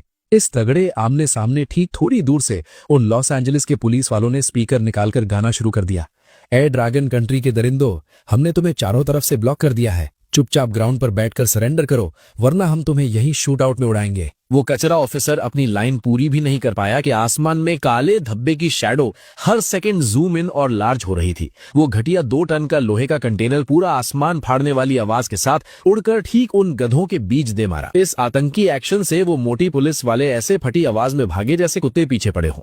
वो गिरता हुआ मॉन्स्टर बॉक्स ने डायरेक्ट सब पुलिस कार्स को आटे की तरह पापड़ बनाकर फोड़ दिया। ऊपर फटी हेलीकॉप्टर वाले स्नाइपर्स का ट्रिगर हिल गया और बुलेट की बारिश होने लगी, पर अचानक उनकी फेस पे धोखा होने लगा। मैंने सीधा 2 10 टन कार्स अपने नंगे हाथों से पकड़ी और उनको कंकड़ बराबर आसमान में घुमा के हेलीकॉप्टर्स की स्ट्रेट फेंका। हेलीकॉप्टर वाले लोग रो पड़े और ठीक आसमान पीछे फ्लाइट उल्टी की गोलियां चलाना एकदम छोड़ दिया। उन्हें अपनी औकात मालूम चल गई कि अभी तो ये बंदा सिर्फ छोटे टॉय कार्स हवा में दे मार रहा है, गलती से मूड खराब हुआ तो वो बड़ा समुद्री शिप ही पकड़कर ऊपर मार देगा, फिर किसी का बाप भी उन्हें बचाकर नहीं जाएगा। वो पूरे ईगल कंट्री वाले कमांडो और सारे घटिया मीडिया चैनल की चढ़ी हुई आइस से एक भगवान वाली बॉडी लैंग्वेज लेकर मैं आराम से शिप में वॉक कर गया। मैंने जहाज के अगले डेक पर खड़े होके उन सबको अपने एटीट्यूड से ठीक घूरा। ऐसी तगड़ी साइलेंट भोकाल की रेंज बन गई थी कि किनारे पे खड़े किसी बंदे की पैंट में दम नहीं थे जो अपनी एक उंगली भी हिला पाए। सब बस मुंह फाड़ के मेरी शिप धोखे से आगे जाते देख रहे थे। कुछ घंटे बाद जब उस व्हाइट हाउस रूम के डोनाल्ड का मैसेज आ गया, गुस्से से पागल ठेलकर फट गया। वो चिल्लाकर बोला, ओए जनरल विलियम, ये किस बेवकूफी का नाटक है? क्या इस एलए को पब्लिक रोड समझा हुआ है क्या इन लोगों ने? वो ड्रैगन कंट्री वाले हमारे देश में आकर जैसे चाहते हैं घूम रहे हैं, तो मेरी इस महान ईगल कंट्री की औकात में जरा सा विलियम ने अपना मुंह काला करते हुए और एक ब्लर सीसीटीवी फुटेज आगे बढ़ाते हुए कहा, मिस्टर प्रेसिडेंट, देखिए इस कैमरा फुटेज को। रात की धुंध में लग रहा है जैसे किसी अकेले बंदे ने अपने नंगे हाथों से पूरा पेड़ उखाड़ा और उसे किसी खिलौने की तरह दूर विला की तरफ फेंक दिया। विलियम ने आगे वॉर्न किया, प्रेसिडेंट सर, ड्रैगन कंट्री ने किसी आम इंसान को नहीं भेजा है। नॉर्मल तरीके से उन्हें रोकना नामुमकिन है। मैं आपसे परमिशन मांगता हूं कि नेवी बेस से फाइटर जेट्स भेजकर उन्हें रास्ते में ही ब्लॉक किया जाए। डोनाल्ड ने वीडियो देखते हुए अपना माथा सिकोड़ा और गुस्से में ऑर्डर दिया, एक बात याद रखना, शाओ किसी भी हाल में यहां से जिंदा नहीं जाना चाहिए। अगर जरूरत पड़े तो सीधे मिसाइल दाग दो। उसका समुद्र में दफन होना ड्रैगन कंट्री वापस जाने से लाख गुना बेहतर है। ईगल कंट्री के नेवी बेस से कई F-22 फाइटर जेट्स आसमान फाड़ते हुए उड़ान भर चुके थे और हमारी शिप की तरफ तूफान की तरफ बढ़ रहे थे। और इधर थोड़ी देर के लिए खतरा टलने के बाद मैं शिप के केबिन में आराम कर रहा था। मेरे स्क्वाड के लड़के बाहर पहरा दे रहे थे और मेरे पास वो सीक्रेट एजेंट्स बैठे थे जिन्होंने ईगल कंट्री में हमारी मदद की थी। मैंने उन सबको देखते हुए कहा, आप सबने बहुत मेहनत की है। देश ने इंटरनेशनल वाटर्स में एक पूरी फ्लीट हमारे इंतजार में लगा रखी है। बस इस थोड़े से रास्ते को पार कर लें, फिर हम सेफली घर पहुंच जाएंगे। कोड नेम पीकॉक वाली लड़की और बाकी सब ने सिर हिलाते हुए कहा, समझ गए सर। उसी वक्त इंटरनेशनल वाटर्स में एक भयानक और विशाल फ्लीट खड़ी थी। मेन शिप के कमांड रूम में ड्रैगन कंट्री के लगभग 100 टॉप मिलिट्री ऑफिशियल्स सैटेलाइट के जरिए हमारी शिप की एक एक मूवमेंट पर नजर रखे हुए थे। फ्लीट का कमांडर लेफ्टिनेंट जनरल हुआंग फूजोंग, जिसकी ग्रीन यूनिफॉर्म पर 2 स्टार्स चमक रहे थे, वहां खड़ा था। एक सोल्जर ने रिपोर्ट दी, 20 F-22 Raptor fighter jets mythical ship की तरफ तेजी से बढ़ रहे हैं। फासला 150 नॉटिकल माइल्स। वांग फूजोंग का चेहरा एकदम सीरियस हो गया। इतने बड़े मैटर में एक लेफ्टिनेंट जनरल होने के बावजूद वो अपनी मर्जी से फैसला नहीं ले सकता था। उसने तुरंत अपना इंक्रिप्टेड फोन निकाला और नंबर 1 कमांडर को डायल किया। फोन पर नंबर 1 की आवाज आई, थोड़ा और इंतजार करो, हमें मिस्टर चैन पर पूरा भरोसा है, पर एक बात ध्यान में रखना, चाहे कोई भी कीमत चुकानी पड़े, कॉमरेड शान शुआन को हर हाल में बचाना है। अगर इसके लिए हमें इंटरनेशनल वाटर्स क्रॉस करके सीधा वॉर करनी पड़े तो भी पीछे मत हटना। ये सुनकर हुआंग फूजोंग के दिल को एकदम ठंडक मिल गई। दूसरी तरफ उन रैप्टर जेट्स के पास आते ही मेरी सेंस इतनी खतरनाक हो चुकी थी कि आसमान में होने वाली इस गड़बड़ को मैंने पहले ही फील कर लिया। मैं आराम से केबिन से बाहर निकला और शिप के आगे वाले डेक पर आकर खड़ा हो गया। मैंने अपनी आंखें थोड़ी बंद की और उस काले आसमान को घूरा। मेरे पीछे शार्प इंगवुक और बाकी सारे टीम मेंबर्स भी आकर खड़े हो गए। धीरे धीरे बादलों को चीरते हुए उन जेट्स की परछाइयां दिखने लगी। उनके उस विशाल और काले आकार को देखकर मेरी टीम के सभी लोग अंदर तक हिल गए। अचानक शार्प इंगवुक का चेहरा डर से सफेद पड़ गया और वो चिल्लाया, कैप्टन कूदो जल्दी। अगले ही सेकंड आसमान से आग उगलता हुआ एक मिसाइल सीधा शूटिंग स्टार की तरह हमारी तरफ गिरने लगा। किसी ने सपने में भी नहीं सोचा था कि ईगल कंट्री वाले इतने कमीने होंगे कि बिना कोई वार्निंग दिए सीधा मिसाइल फायर कर देंगे। एक भयानक मौत का खतरा मेरे सामने था और जवाब देने का टाइम भी नहीं था। पर फिर बूम, मेरी बॉडी एक फ्लैश की तरह अपनी जगह से गायब हो गई और हवा में टेलीपोर्ट होकर उस मिसाइल के ठीक सामने प्रकट हुई। मैंने हवा में एक तगड़ा बाइसिकल किक मारा। वो मिसाइल जो आग उगा रहा था मेरे एक लात से फुटबॉल की तरह रिवर्स उड़ता हुआ गया और समुद्र में दूर जाकर ब्लास्ट हो गया। उसके बाद मैं हवा में लगातार फ्लैश होता रहा। स्वूश स्वूश, एक के बाद एक मिसाइल्स आसमान से समुद्र में गिरती रही और पानी पर भयानक एक्सप्लोजन्स होने लगे, जिससे सुनामी जैसी लहरें उठने लगी। पहली वेव का खतरा खत्म होते ही मैं टेलीपोर्ट होकर वापस शिप के सेंटर में आया। मैंने अपने नंगे हाथों से शिप के उस लोहे के फ्लैग पोल, झंडे के डंडे को उखाड़ लिया और फिर जैवलिन थ्रो की तरह पूरी ताकत से उस डंडे को आसमान में फेंक दिया। मेरी पावर इतनी भयानक थी कि हवा में सोनिक बूम फटी। सबसे आगे उड़ने वाला वो F-22 जेट रिएक्ट भी नहीं कर पाया और वो डंडा उसके बीचों बीच आर पार हो गया। आसमान में वो जेट एक दिवाली के पटाखे की तरह फटकर राख हो गया। ये सब होने में 10 सेकंड से भी कम टाइम लगा था। मेरे इस मौत के खेल को देखकर चाहे शिप पर खड़ा शिया पिंग वू हो या फ्लीट में बैठा हुआंग फूजोंग या फिर लाइव सैटेलाइट देख रहा वो गोरा डोनाल्ड, सबके सब शॉक्ड होके पत्थर की मूर्ति बन गए और उन फाइटर जेट्स को उड़ाने वाले पायलट्स की तो आत्मा ही निकल गई थी। वो डर के मारे चिल्लाए, व्हाट द एफ, तुम्हें यकीन है ये इस ब्लू प्लैनेट का इंसान है? कहीं हमारा सामना किसी सुपर साइंस से तो नहीं हो गया? वो पायलट्स वहां सिर्फ आर्मी की जॉब कर रहे थे, अपनी जान थोड़ी देने आए थे। ऐसा भौकाल देकर बचे हुए सारे जेट्स अपनी दुम दबाकर वहां से ऐसे गायब हुए जैसे कभी थे ही नहीं। मेरी इस असंभव ताकत के आगे उनका ये हमला एक अकेला मजाक बनकर रह गया। उसके बाद एयरक्राफ्ट कैरियर फ्लीट की सिक्योरिटी में कुछ और घंटे ट्रैवल करके हम आखिरकार ड्रैगन कंट्री वापस पहुंच गए। वापस आते ही बिना एक सेकंड वेस्ट किए मैंने नए सोल्जर्स को क्लास अवेकन करवाना शुरू कर दिया। पर इस बैच का लेवल थोड़ा हल्का था। सिर्फ 2 लोगों ने लेजेंडरी क्लास अवेकन की, क्योंकि सारे टॉप सोल्जर किंग्स पहले ही निकल चुके थे। पर सबसे बड़ी बात, इस लिस्ट में मेरी सेक्रेटरी लिन टोंग का नाम भी था। उसने आकर जो क्लास निकाली वो सीधा होली लाइट स्वॉर्ड मास्टर थी। लाइट एलिमेंट की स्वॉर्ड लेजेंडरी क्लास जो दुश्मन को काटने के साथ साथ अपनी टीम को हील भी कर सकती थी। एक और भयानक बिजी दिन खत्म हुआ और मैं रात को 12 बजे बेड पर लेट गया। इस बार मुझे लेवल 100 का फीडबैक मिला था। पिछली 3 बारों के कंपैरिजन में इस बार की पावर ऐसे मेरे अंदर आई जैसे आसमान से पूरी गंगा नदी मेरे अंदर बह गई हो। इस खतरनाक पावर ने मेरे पूरे जिस्म को घेर लिया था। मेरे आसपास की जगह ग्रेविटी और पावर से ट्विस्ट होने लगी। कमरे के सारे शीशे एक झटके में चूर चूर हो गए। ये भौकाल आधे घंटे तक चला और तब जाकर शांत हुआ। मैंने अपना पैनल खोला और स्टैट्स देखे। हर एक स्टैट लगभग 10,000 को छू रही थी। अचानक मुझे एक झटका लगा। मुझे फील हुआ कि ब्लू प्लैनेट की ग्रेविटी का मेरे ऊपर 0 असर हो रहा था। जिन कल्टीवेशन नॉवेल्स में मैं हवा में उड़ने की बातें पढ़ता था वो आज सच हो गई थी। इसके अलावा मेरी 9,000 से ऊपर की कॉन्स्टिट्यूशन स्टैट ने मेरी बॉडी को इतना सख्त बना दिया था कि स्नाइपर राइफल छोड़ डायरेक्ट मिसाइल भी अब मेरी चमड़ी नहीं छील सकती थी। मैंने मॉल चेक किया तो देखा कि आज पुराने पैक्स के साथ कुछ नए पैकेजेस भी आए थे। Chaos Sword Monster Exclusive Divine Weapon Pack, Upgradable Mid-Tier Weapon और Armor Set, Price 5 billion। Enlightenment Pack DAO, इसको यूज करने से थोड़ी देर के लिए समझ 100 गुना बढ़ जाएगी और किंग रेल्म ब्रेक करने में मदद मिलेगी। Price 3 billion. स्पेशल पैक, पता लगाओ कि पूरी ड्रैगन कंट्री में और अवेकनिंग स्टोन्स कहां छुपे हैं। Price 10 billion. बिना सोचे मैंने लिन टोंग को फोन लगाया और डायरेक्ट 30 बिलियन रुपए अपने अकाउंट में डालने का ऑर्डर दे दिया। वेपन पैक से मेरी खुद की ताकत बढ़ेगी। डाओ पैक मुझे किंग रेल्म पार करवाएगा, पर उसे मैं तभी यूज करूंगा जब मेरा क्लास पावर पूरी तरह सेट हो जाए। और वो स्पेशल पैक तो जरूरी था ही, ताकि हम और लोगों को अवेकन करवा सकें। सोचते सोचते मेरे दिमाग में आया, जब सब अवेकन हो ही रहे हैं तो क्यों ना अपने मॉम डैड को पहले अवेकन करवा दूं। भले ही उन्हें घटिया क्लास मिले, कम से कम उनकी बॉडी तो स्ट्रांग हो जाएगी और मैं उन्हें EXP पिल्स देकर लेवल बढ़ा दूंगा। आने वाले मिथिकल एरा में नॉर्मल लोगों को सिर्फ मॉन्स्टर्स मारकर EXP मिलती। मैं अपने पेरेंट्स को इतने खतरनाक रिस्क में थोड़ी डालता। मैं कोई ऋषि मुनि तो था नहीं। इतनी औकात रखता हूं तो थोड़ा सा नेपोटिज्म करके अपनी फैमिली को सिक्योर करना कोई गलत थोड़ी था। भले ही मिथिकल फोर्सेस बन गई थी, पर शुरू में सारे हाई लेवल मॉन्स्टर्स को मुझे अकेले ही मारना पड़ना था। बाकी लोग अभी वीक थे तो एक हेड स्टार्ट लेना तो बनता था। अगली सुबह 30 अगस्त ठीक 9 बजे मैं एक बिल्कुल ऑर्डिनरी डोमेस्टिक कार में बैठा, लिन टोंग को साथ लिया और अपने पुराने होम टाउन किंग शेन के लिए निकल गया। रास्ते में खबर आई कि ड्रैगन कंट्री के फॉरेन अफेयर्स डिपार्टमेंट ने नया नोटिस जारी किया है। 12 घंटे बाद देश के सारे बॉर्डर्स परमानेंटली लॉक हो जाएंगे। सारे फॉरेन एम्बेसीज को वक्त पर देश छोड़ना होगा। जो ओवरसीज चाइनीज सिटीजन वापस आना चाहते हैं वो तुरंत आ जाएं और जितने भी फालतू फॉरेनर्स यहाँ रह रहे हैं उन्हें तुरंत देश से निकाला जाएगा। अगर किसी ने ऑर्डर फॉलो नहीं किया तो उन्हें सीधा वही मौत की सजा मिलेगी। और फालतू फॉरेनर्स किसे मानना है, इसका पूरा हक सिर्फ हमारे डिपार्टमेंट के पास था। कुछ ही सेकंड्स में इस न्यूज पर 100 मिलियन लाइक्स पड़ गए। इंटरनेट पर आग लगी हुई थी। ड्रैगन कंट्री फाइनली अब चुप नहीं रहेगी। वो दिन याद है जब उन्होंने dogs and Chinese not allowed लिखा था? आज हमारी बारी है। कसम से बड़ा सुकून मिल रहा है। इस जन्म में चाइनीज होने का कोई पछतावा नहीं। जहां हमारी जनता खुशी से झूम रही थी, वहीं बाकी सारे देश खौफ से थर-थर कांप रहे थे।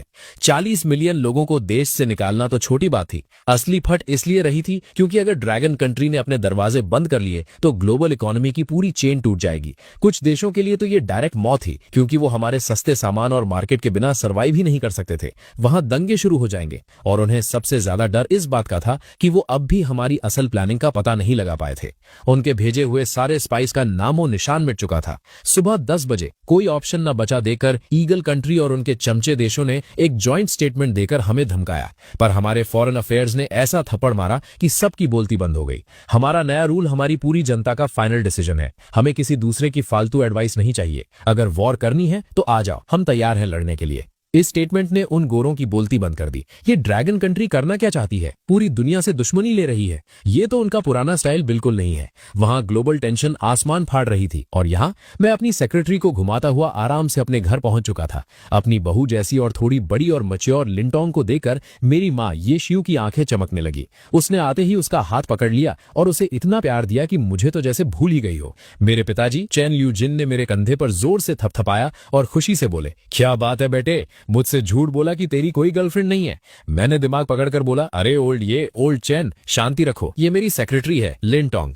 मैंने अपनी बात पूरी भी नहीं की थी कि ओल्ड चैन गुस्से में चिल्लाए, चल बे निकल यहां से, तू क्या समझता है तेरे बाप ने 10 साल आर्मी में झक मारी है? तू एक नया भर्ती हुआ चिल्लर फौजी है और तुझे पर्सनल सेक्रेटरी मिलेगी।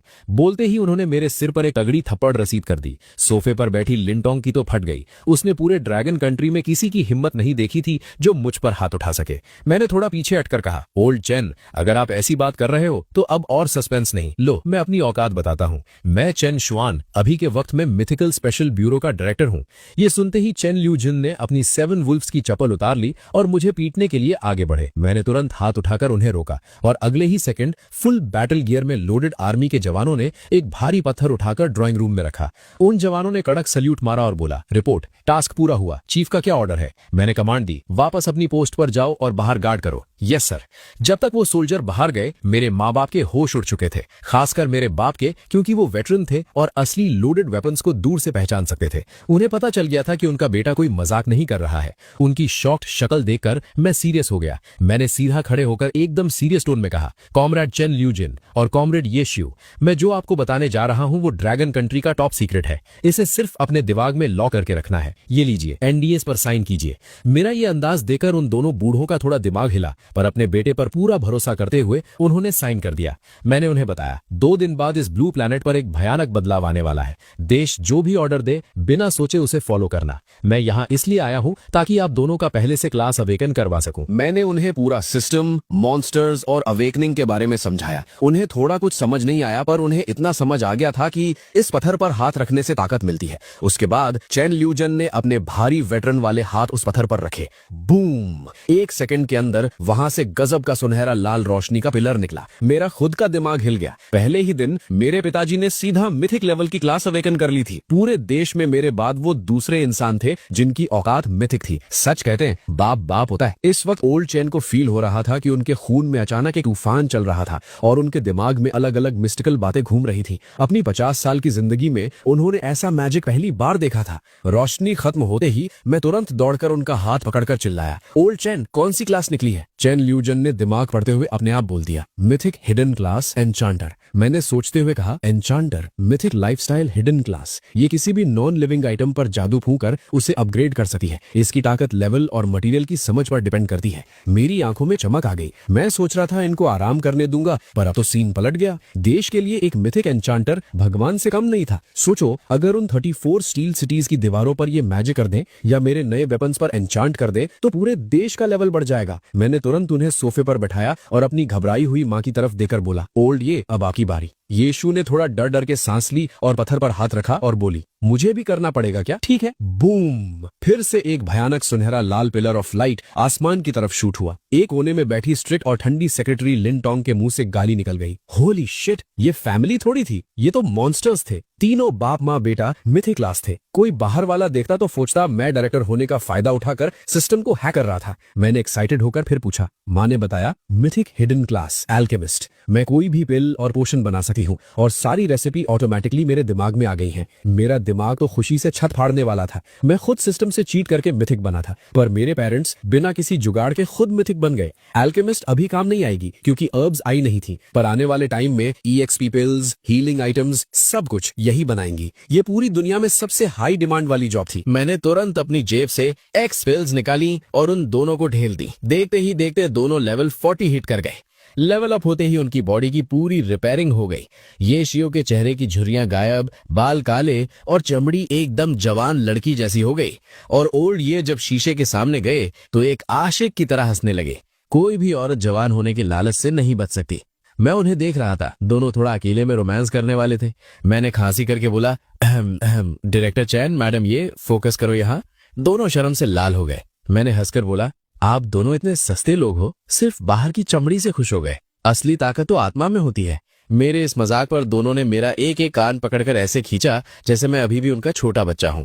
मैंने अपना डायरेक्टर का एटीट्यूड वापस लाते हुए कहा, ओके मजाक बंद, अभी सीरियस बात करते हैं। मैं director of mythical special bureau की हैसियत से कॉमरेड चेन ल्यूजुन को ब्यूरो के एन्चेंटिंग डिपार्टमेंट का हेड बनाता हूं और कॉमरेड ये शिव को एल्केमी डिपार्टमेंट का हेड बनाता हूं। अपनी नई यूथ जैसी बॉडी देखने के बाद दोनों को पूरा भरोसा हो गया था कि मेरा स्टेटस रियल है। पर एक साधारण गांव वालों से अचानक ड्रैगन कंट्री की सबसे मिस्टीरियस फोर्स के डिपार्टमेंटल हेड बनने की न्यूज उन्हें पैनिक कर रही थी। ये पोजीशन आम नहीं थी, इसके पीछे बहुत बड़ी जिम्मेदारी थी। उन्हें डर था कि बाहर लोग मुझे भ्रष्टाचार करने वाला कहेंगे।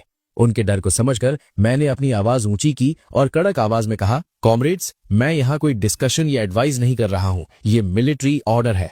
वो मुझे फालतू में और गरियाने वाले थे, पर जब उन्होंने मेरे फेस पर एक असली जनरल जैसा आग और एटीट्यूड देखा तो दोनों ओल्डीज का दिल थोड़ा कांप गया। एक 10 साल के वेटरन सोल्जर होने के नाते चैन ल्यूजुन ने अचानक से खड़े होकर मुझे एक कड़क मिलिट्री सल्यूट मारा और बोला, यस चीफ। उसके बाद मैंने लिन टोंग को ऑर्डर दिया कि वो ब्यूरो में कांटेक्ट करके बाकी सारी चीजें सेट कर दे। जैसे ही ये सीरियस काम वाली वाइब खत्म हुई, हमारी फैमिली वापस अपने उसी पुराने खुशी वाले माहौल में लौट आई। सही बताऊं तो ओल्ड चैन, ओल्ड ये और लिन टोंग आपस में एक मस्त फैमिली लग रहे थे और मैं, जो उनका सगा बेटा था, पूरी तरह इग्नोर हो गया था। खाना खाने के बाद मैंने मॉम डैड की पैकिंग करवाई और हम तुरंत डोंग फोंग बेस लौट आए। रात के 9 बज चुके थे। तभी ड्रैगन कंट्री के फॉरेन अफेयर्स डिपार्टमेंट ने एक लेटेस्ट नोटिस रिलीज किया। उसमें सिर्फ 4 सिंपल वर्ड्स थे, ड्रैगन कंट्री बॉर्डर्स सील्ड। ठीक 10 मिनट बाद दूसरा ऐलान भी आ गया। 31 अगस्त सुबह 8 बजे देश के 34 डिफेंस जोन्स में एक साथ 68 लाख आर्मी डिप्लॉय की जाएगी। हर एक डिफेंस जोन में लगभग 2 लाख जवानों की फौज होगी। सारे डिफेंस जोन्स अपनी तैयारी पूरी रखें। इन दोनों न्यूज के बाहर आते ही बाकी देशों के तो होश उड़ चुके थे। उन्हें समझ नहीं आ रहा था कि उन्हें और कितनी बार झटके लगने वाले हैं। पिछले कुछ दिनों से इस पूरे ब्लू प्लैनेट पर सिर्फ और सिर्फ हमारी ड्रैगन कंट्री ही ट्रेंडिंग पर थी। सोचो जरा, बाकी 4 सबसे बड़े देशों की टोटल आर्मी मिलाकर भी 60 लाख नहीं थी। और ये तो सिर्फ वो नंबर्स थे जो टेबल पर थे। अंदर खाते हमारी असली आर्मी कितनी बड़ी थी ये किसी को नहीं मालूम था। ईगल कंट्री, जो इस ब्लू प्लैनेट का दादा बनता था, उसने डर के मारे तुरंत इमरजेंसी मीटिंग बुला ली। वही उनके चमचे देश सकुरा कंट्री यानी कि जापान की आम जनता का रिएक्शन एकदम रियल था। उनके देश से बाहर जाने वाली सारी फ्लाइट्स फुल हो चुकी थी। क्रूज शिप्स और प्राइवेट यॉट्स की बुकिंग फुल थी। यहाँ तक कि बेयर कंट्री में इलीगल एंट्री मारने के टिकट्स तक नहीं मिल रहे थे। उन्हें पता था कि अगर ड्रैगन कंट्री सच में S3 सीजन यानी वर्ल्ड वॉर 3 शुरू करेगी तो सबसे पहले उन्हीं की बैंड बजेगी। सकुरा कंट्री के लिए वो रात मौत जैसी थी। लोग सो नहीं पाए। हमारे देश में भी लोग रात भर नहीं सोए थे। भले ही उन्हें देश पर भरोसा था, पर अंदर ही अंदर एक बेचैनी जरूर थी, क्योंकि देश ने अभी तक इन एक्शंस का असली रीजन नहीं बताया था। 31 अगस्त की सुबह आसमान में हल्की रोशनी होते ही सारे डिफेंस जोन्स के बाहर ढेर सारी मीडिया जमा हो चुकी थी।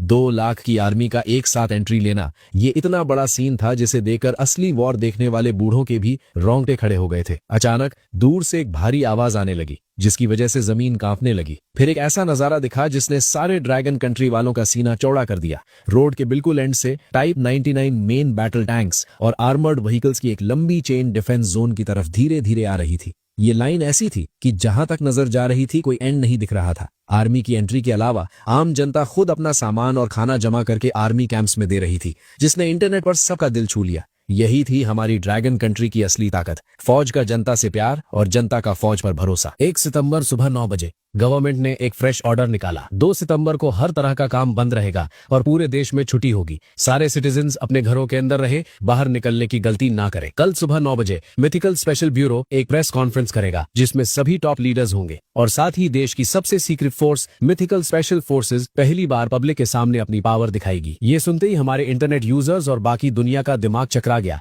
पिछले कुछ दिनों से देश के हाई प्रोफाइल एक्शंस ने ब्लू प्लैनेट को हिला दिया था और अब ये मिथिकल स्पेशल फोर्सेज, सब यही सोच रहे थे क्या ये वही फोर्स है जिसने ईगल कंट्री में कार्स को नंगे हाथों से फाड़ा था। जहां हमारी जनता इस पल का वेट कर रही थी, वहीं व्हाइट हाउस में बैठा सुनहरे बालों वाला डोनाल्ड गुस्से से बेहोश होने वाला था। डोनाल्ड गुस्से से चिल्लाया, शिट, हमारी इंटेलिजेंस टीम क्या घास चल रही है? इतनी बड़ी न्यूज का उन्हें पता तक नहीं चला। जो मीडिया सड़क से फोटो खींची है वो इनकी रिपोर्ट से ज्यादा बेटर है। कोई मुझे बताएगा कि ये फोर्स आखिर करना क्या चाहती है? प्रेसिडेंट की इस चीख सुनकर ऑफिस में बैठे सारे मिलिट्री जनरल्स ने एक दूसरे की शक्ल देखी और ऐसे चुप रहे जैसे कुछ सुना ही ना हो। इस हाई टेंशन माहौल के बीच मैं डोंगफेंग बेस के अपने कमरे में आधी रात होने का इंतजार कर रहा था। ये आखिरी बार था जब मैं इस मिथिकल गेम के सामने बैठने वाला था। 2 सितंबर ठीक रात के 12 बजे घड़ी का अलार्म बजा और मेरे फोन से एक बेहद पुरानी और भारी आवाज आई। ब्लू प्लैनेट के इकलौते क्लोज्ड बीटा प्लेयर चैन श्वान आपका इस वक्त तक साथ देने के लिए शुक्रिया। कृपया इस मिथिकल बीटा गेम को रेट करें। मेरी आंख फड़की। इस गेम का रोना धोना बिल्कुल 10,806 जैसा क्यों था? अपना जमीर मारकर मैंने 5 स्टार रेटिंग दबा दी। सिस्टम बोला, आपकी बेहतरीन रेटिंग के लिए शुक्रिया। गेम को इतना पसंद करने के इनाम के रूप में हम आपको कुछ इंटरनल सीक्रेट्स दे रहे हैं। सीक्रेट 1, मिथिकल एरा दोपहर 12 बजे लैंड करेगा और आने से पहले कोई वार्निंग नहीं होगी। सीक्रेट 2, मिथिकल एरा के सारे मॉन्स्टर्स बुरे नहीं हैं, आप उनसे बात करके अलायंस बना सकते हैं। सीक्रेट 3,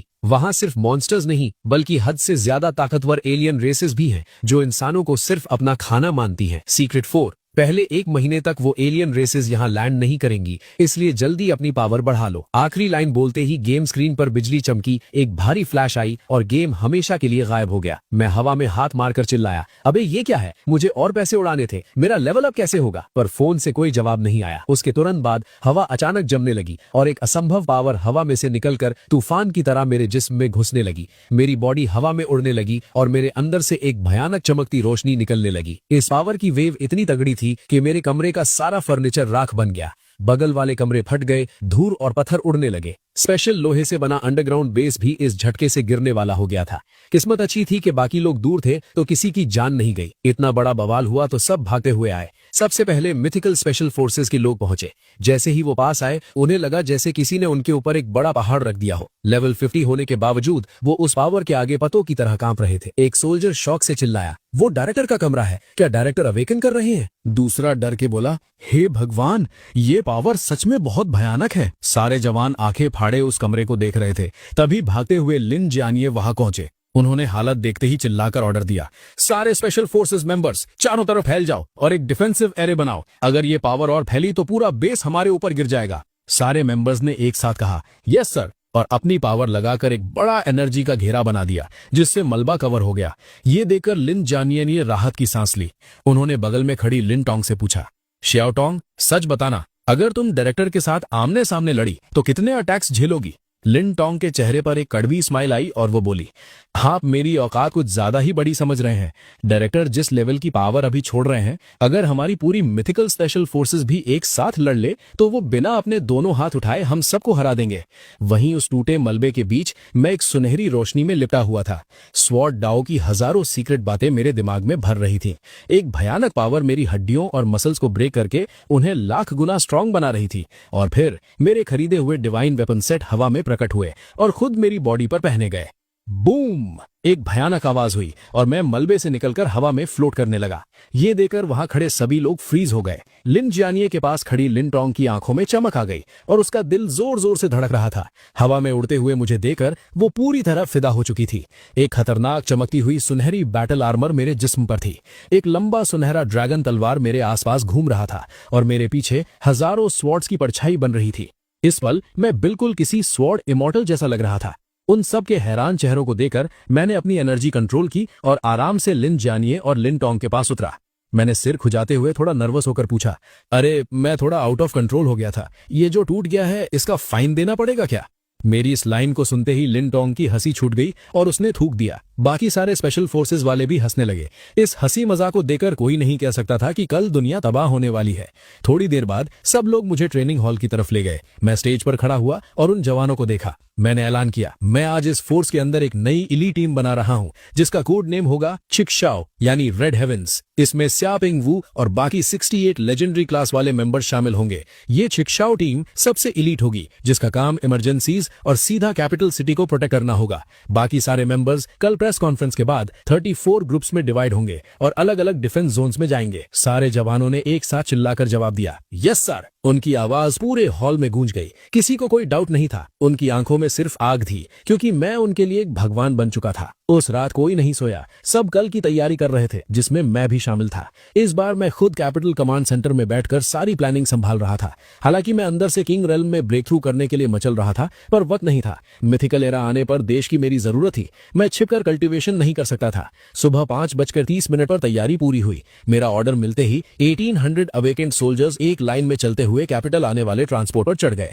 सूरज निकल चुका था। सुबह 7 बजे। ना बच्चे स्कूल गए, ना कोई पार्क में था। सारी सड़कें खाली थी। देश के सारे लोग अपने टीवी और कंप्यूटर के आगे बैठे थे। कैपिटल का ग्रेट हॉल तैयार था और वीआईपीज अंदर आ रहे थे। कुछ ही देर में आगे की 2 लीडर्स की लाइन छोड़कर बाकी पूरा हॉल भर गया था। फिर कैबिनेट के टॉप लीडर्स और मैं अपनी मिथिकल स्पेशल ब्यूरो की टीम के साथ हॉल में आए। प्रेस कॉन्फ्रेंस शुरू हुई। करोड़ों लोगों के सामने नंबर 1 कमांडर स्टेज पर गए। उनका चेहरा सीरियस और पावरफुल लग रहा था। नंबर 1 कमांडर ने माइक पर बोला, मेरे दोस्तों, देशवासियों, गुड मॉर्निंग।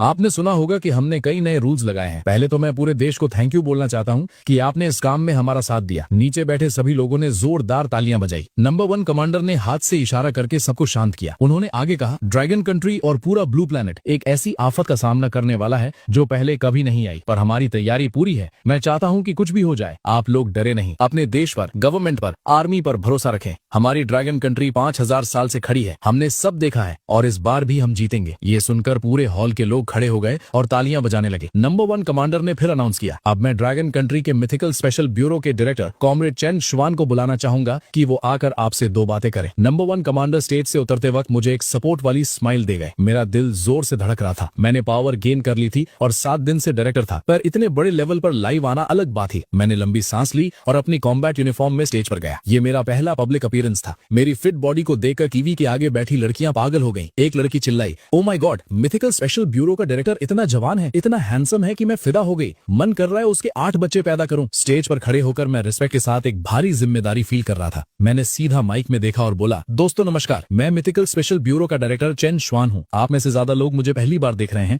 पर आगे मैं आपको बार बार दिखूंगा। ये सुनकर आम लोग कंफ्यूज हो गए, पर आगे बैठे कैबिनेट लीडर्स और टीवी पर मेरे पेरेंट्स की आंखों में आंसू थे। उन्हें पता था इस बात का वजन कितना था। वो सोच रहे थे, बेचारा अभी 20s में है और पूरे देश को बचाने का बोझ ले रहा है। सबकी कंफ्यूजन के बीच मैंने अगला धमाका किया। मैंने बताया, 1 हफ्ते पहले ड्रैगन कंट्री साइंस एकेडमी ने अपने अदर वर्ल्ड डिटेक्टर से एक अजीब सिग्नल पकड़ा। एक नई दुनिया जिसका नाम है मिथिकल एरा, वो हमारे ब्लू प्लैनेट पर हमला करने वाली है। साइंटिस्ट ने इसको डबल चेक कर लिया है। ये सच है। आज दोपहर 12 बजे पोर्टल खुलने वाला है। ये स्टोरी हाई कमांड ने लॉजिक देने के लिए बनाई थी। ये सुनते ही हॉल के लोग शॉक में थे। उन्हें लगा था कोई नई न्यूज आएगी, पर ऑल्टरनेट डायमेंशन। टीवी के आगे लोग हिल गए थे। गवर्नमेंट ने उन्हें पहले इनडायरेक्टली ट्रेन किया था, पर अब ऑफिशियल सुनकर उनके होश उड़ गए। वहीं दूसरी तरफ जो गोरे देश लाइव देख रहे थे वो हंस पड़े। एक लीडर बोला, क्या मैं ठीक सुन रहा हूँ? ऐसे ऑफिशियल प्लेटफॉर्म पर ऐसी फालतू बातें? ये लोग हमें धोखा देने के लिए एलियन स्टोरीज बना रहे हैं। मैंने स्टेज पर स्पीच कंटिन्यू रखी। मैंने आगे बताया, ये मिथिकल एरा एक आफत है, पर इसमें बड़ा चांस भी है। जब वो डायमेंशन खुलेगा तब यहाँ स्पिरिचुअल एनर्जी आएगी और इंसान नए क्लासेस अवेकन करके सुपर पावर्स गेन कर पाएंगे। हॉल में सन्नाटा छा गया। लोग सोचने लगे, सारी उम्र साइंस पढ़ी और अब ये हमें मैजिक पर विश्वास करने को कह रहा है। मैंने बोला,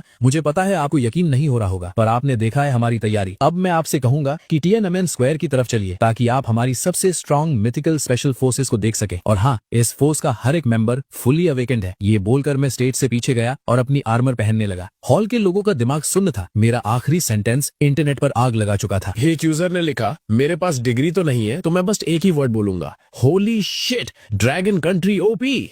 दूसरी तरफ सारे ऑफिसर स्क्वायर की दीवार पर गए, पर वहां नॉर्मल गार्ड्स के अलावा कोई आर्मी नहीं दिखी। तभी लिन जियान ये आर्मर पहने हुए दौड़ कर आए और सल्यूट मारा। उन्होंने चिल्लाकर कहा, मिथिकल स्पेशल फोर्सेस की लाइन बन चुकी है चीफ, शुरू करने का ऑर्डर दे। नंबर 1 कमांडर ने हाथ उठाकर इशारा किया। अचानक गजब का जोश वाला नेशनल एंथम बजने लगा और दूर आसमान से कई लोग हवा में चलते हुए आने लगे। उनकी सिल्वर आर्मर चमक रही थी और उनकी पावर रिलीज हो रही थी। ये हमारी छिक्स्याओ स्क्वाड थी। वो लोग स्क्वायर के ऊपर हवा में उड़ने लगे। तलवारों की रोशनी आसमान में घूम रही थी। ये देखकर सब पत्थर बन गए। अचानक कैपिटल के आसमान में बादल गरजे। आसमान को चीरते हुए गाढ़ी सुनहरी रोशनी सीधा नीचे गिरी। मैं उस रोशनी के अंदर उस गोल्डन आर्मर को पहने हुए खतरनाक एटीट्यूड में खड़ा था। मेरे पीछे एक 100 मीटर लंबी स्वॉर्ड की परछाई थी, बिल्कुल किसी भगवान की तरह। भले ही फाइट शुरू नहीं हुई थी, पर मेरी पावर जनता को सेफ्टी का एहसास दिलाने के लिए काफी थी। 10 बजे प्रेस कॉन्फ्रेंस खत्म हुई, पर इसने दुनिया को हिला दिया। ब्लैक मार्केटिंग करने वालों की फट गई और जनता में जोश भर गया। मिथिकल स्पेशल फोर्सेस तुरंत 34 ग्रुप्स में बट गई और अपने जोन्स की तरफ निकल गई। मैं और मेरी छिक्स्याओ टीम कैपिटल में ही रुक गई। दोपहर 11:30 बजते ही पूरे देश में एक तेज सायरन बजा। पूरा देश लेवल 1 कॉम्बैट मोड में था। टैंक्स, जेट्स, शिप्स और मिसाइल्स लॉक थे। न्यूक्लियर साइलोस खुल चुके थे। एक्सट्रीम टेंशन का टाइम था। पुलिस डॉग्स भी पेट भर खाना खाकर आफत से भिड़ने के लिए रेडी थे। जब कैपिटल की वॉच टावर पर सुइयां ठीक 12 बजे पर आईं, आसमान ऐसे कटा जैसे किसी ने तलवार चलाई हो और एक विशाल काली दरार धीरे धीरे खुलने